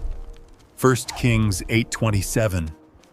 Even so, he asked that God hear all prayers made towards that temple, both from Israelites and foreigners. Solomon's reign brought incomparable wealth to Israel.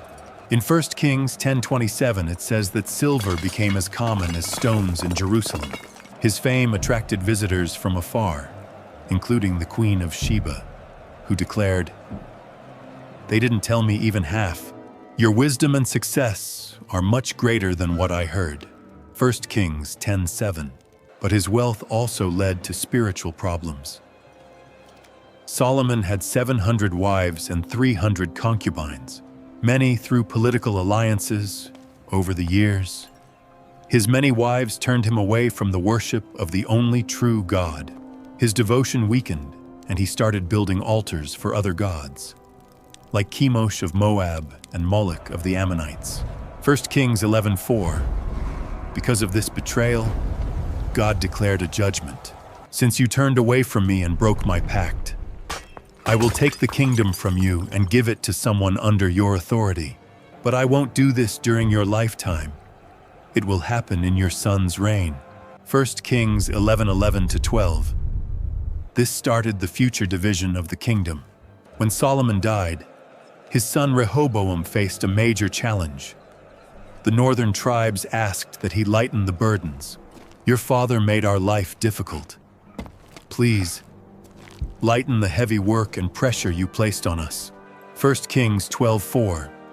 Instead of listening to the older and wiser counselors, Rehoboam followed the young men's advice and responded with harshness. "My father punished you with whips, but I will punish you with scorpions." 1 Kings 12:14. This response caused an open rebellion. The people said, "We have no part with David. Why should we follow the son of Jesse? Each to his house. David, take care of your own house." 1 Kings 12:16. Jeroboam, who had been warned by a prophet that he would be king, returned from Egypt and led 10 tribes to form a new kingdom, Israel. Rehoboam was left only with the tribes of Judah and Benjamin, forming the kingdom of Judah.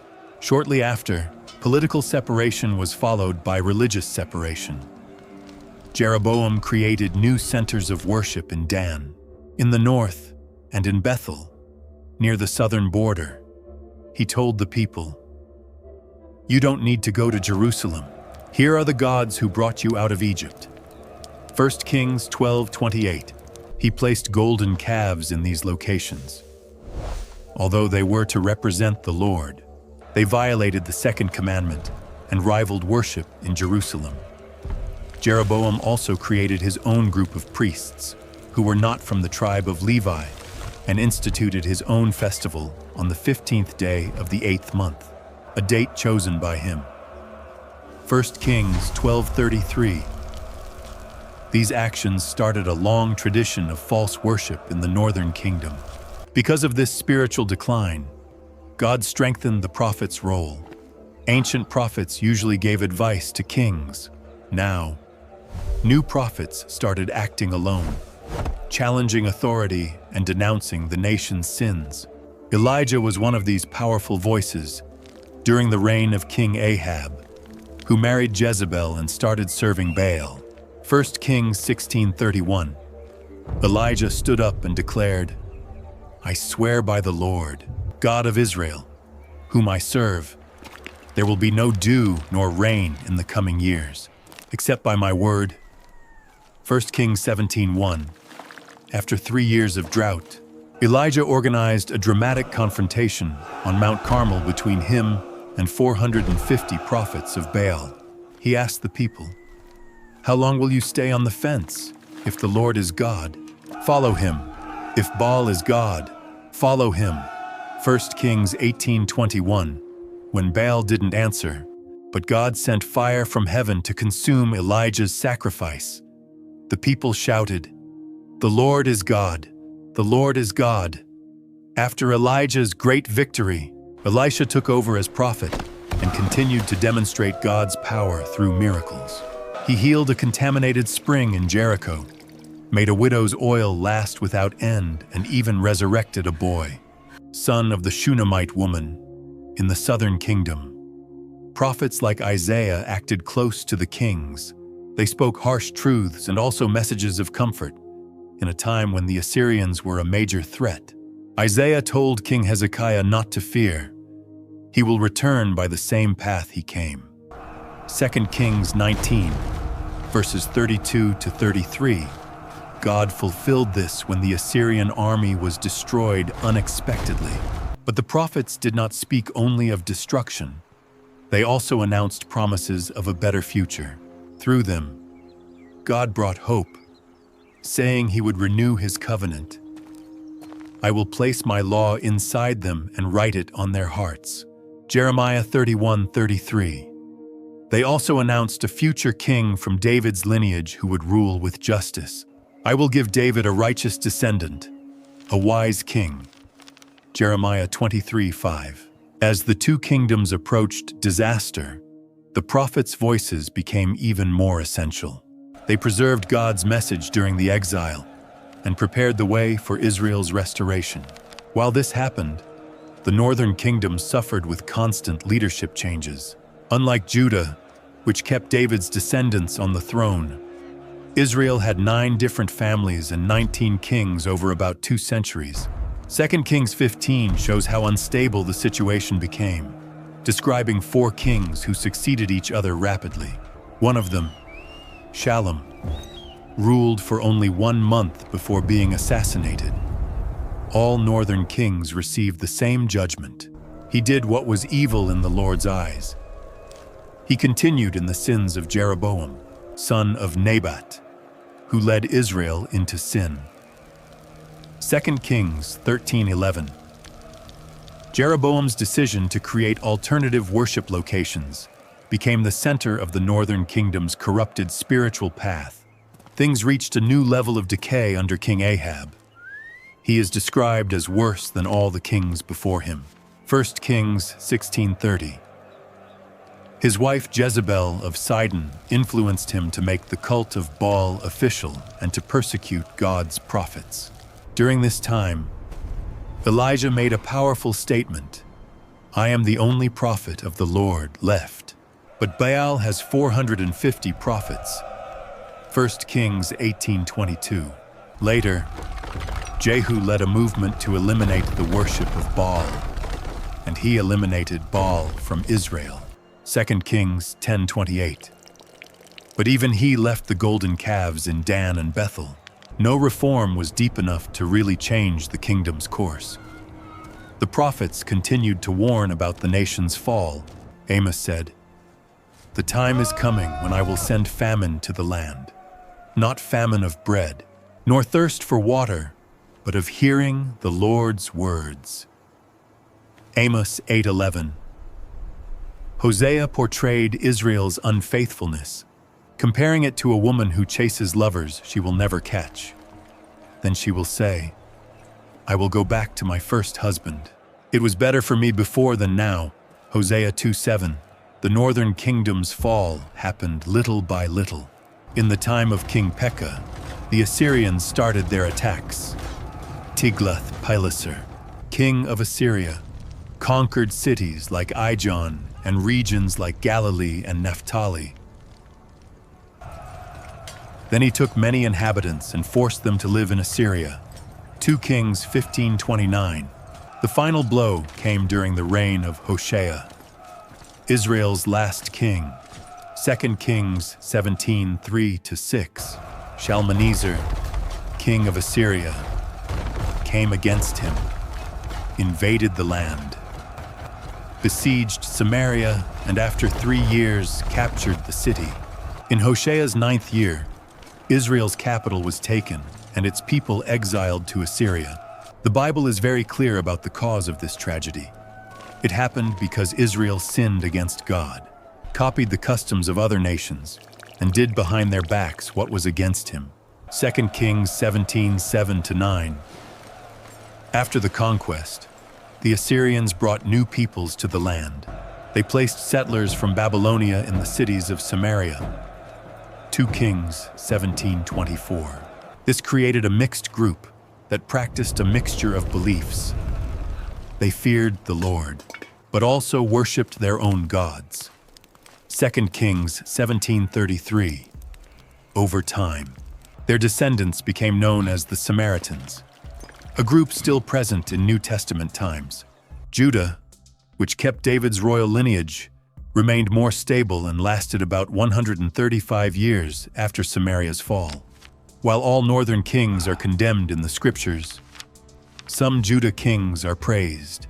He did what was right in God's eyes. 2 Kings 18:3. Times of spiritual renewal came and went.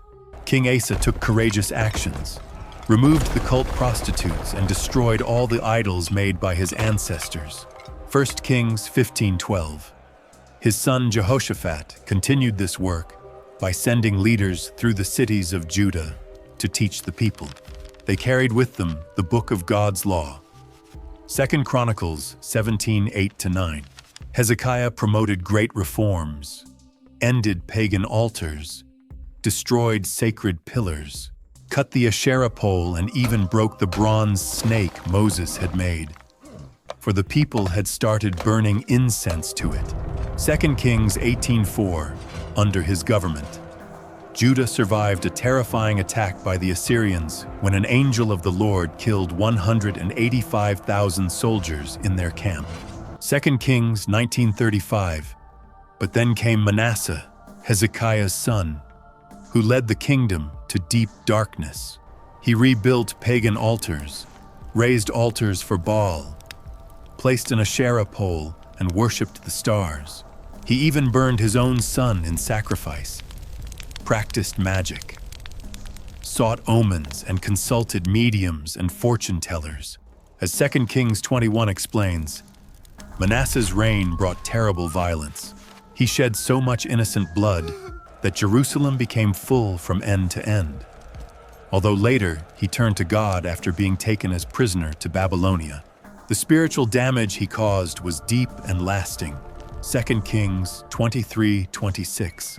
Even so, the Lord did not turn away his great anger because of everything Manasseh had done to provoke him. Manasseh's grandson, Josiah, led one last attempt at change. Everything started when workers found the book of the law during temple renovations. Upon hearing it being read aloud, Josiah made a solemn promise before God. He would follow the Lord and obey his laws. Teachings and commandments, 2 Kings 23:3. He cleaned the temple, destroyed pagan worship sites, removed false priests, and restored the Passover celebration. But even with these efforts, Judah followed the same path as Israel. The prophet Jeremiah lamented this, saying, "Look, you are trusting in lies that don't help. You steal, kill, commit adultery, and then come to this house that bears my name and say, 'Now we are safe.'" Jeremiah 7:8-10. The warning was clear. Judgment was near.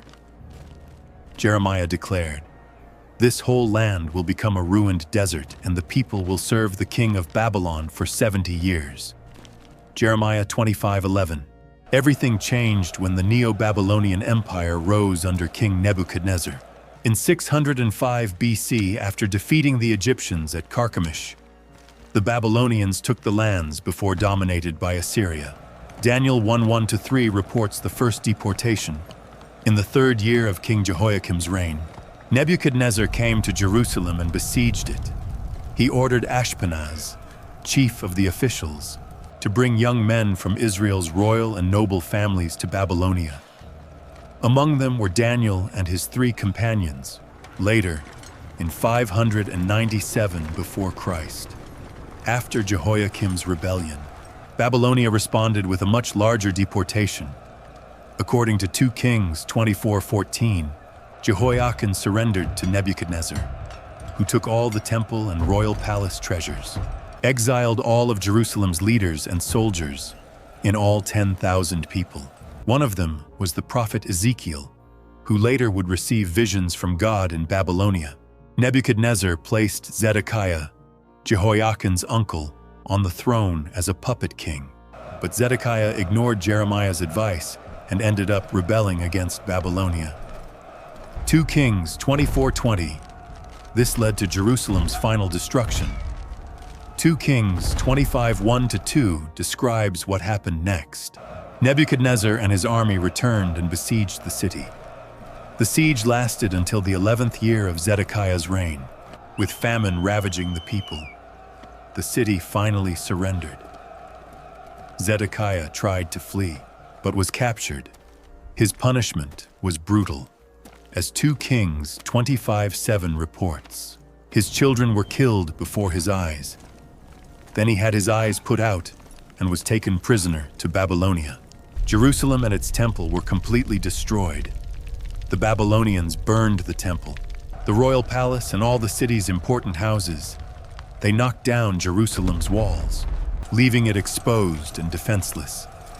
2 Kings 25:9-10. A third group of exiles was taken away, removing almost all who remained. Only the poorest stayed to work in the vineyards and fields. 2 Kings 25:12. Jeremiah, who had remained in the city, was freed by the Babylonians. But after the local governor Gedaliah was assassinated, the remaining Jews fled to Egypt, taking Jeremiah with them, even against his will. Lamentations 1 expresses deep sadness. How lonely is the city that before overflowed with people.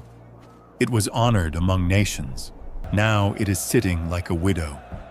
Meanwhile, in Babylonia, the exiles started building new communities. Without the temple and without political freedom, they found new ways to maintain faith. Psalm 137 portrays their pain. By the rivers of Babylon, we sat and cried while remembering Zion. How could we sing the Lord's songs in a foreign land? This national catastrophe led to a deep self-examination. Why would God allow his sacred temple to be destroyed and his people defeated? The prophets gave a clear answer.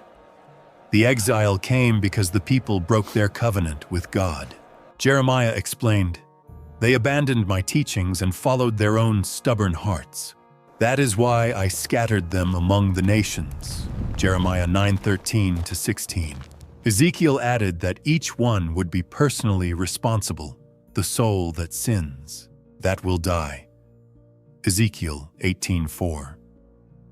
But the exile did not mean that God had given up on his people. It was discipline, not rejection.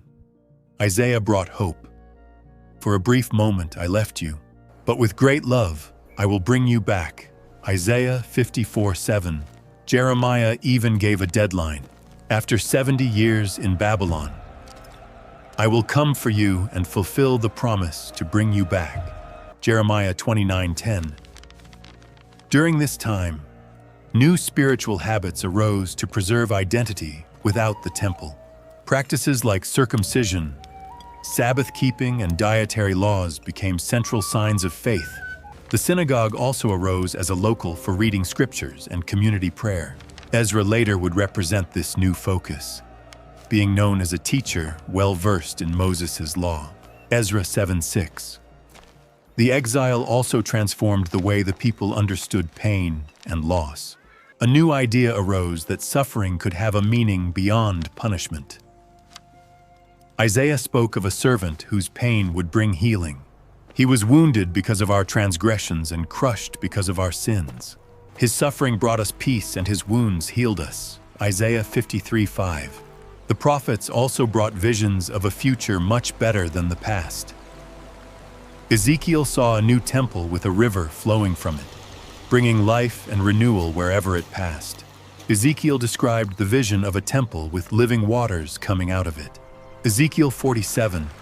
Jeremiah spoke of a new covenant, not written in stone, but engraved on the people's hearts. Jeremiah 31:31-34. These promises gave hope and strength to the community during the long years of foreign rule. One of the most powerful results of the exile was the lasting rejection of idolatry. Before being taken captive, Israel constantly fell into the error of following other gods.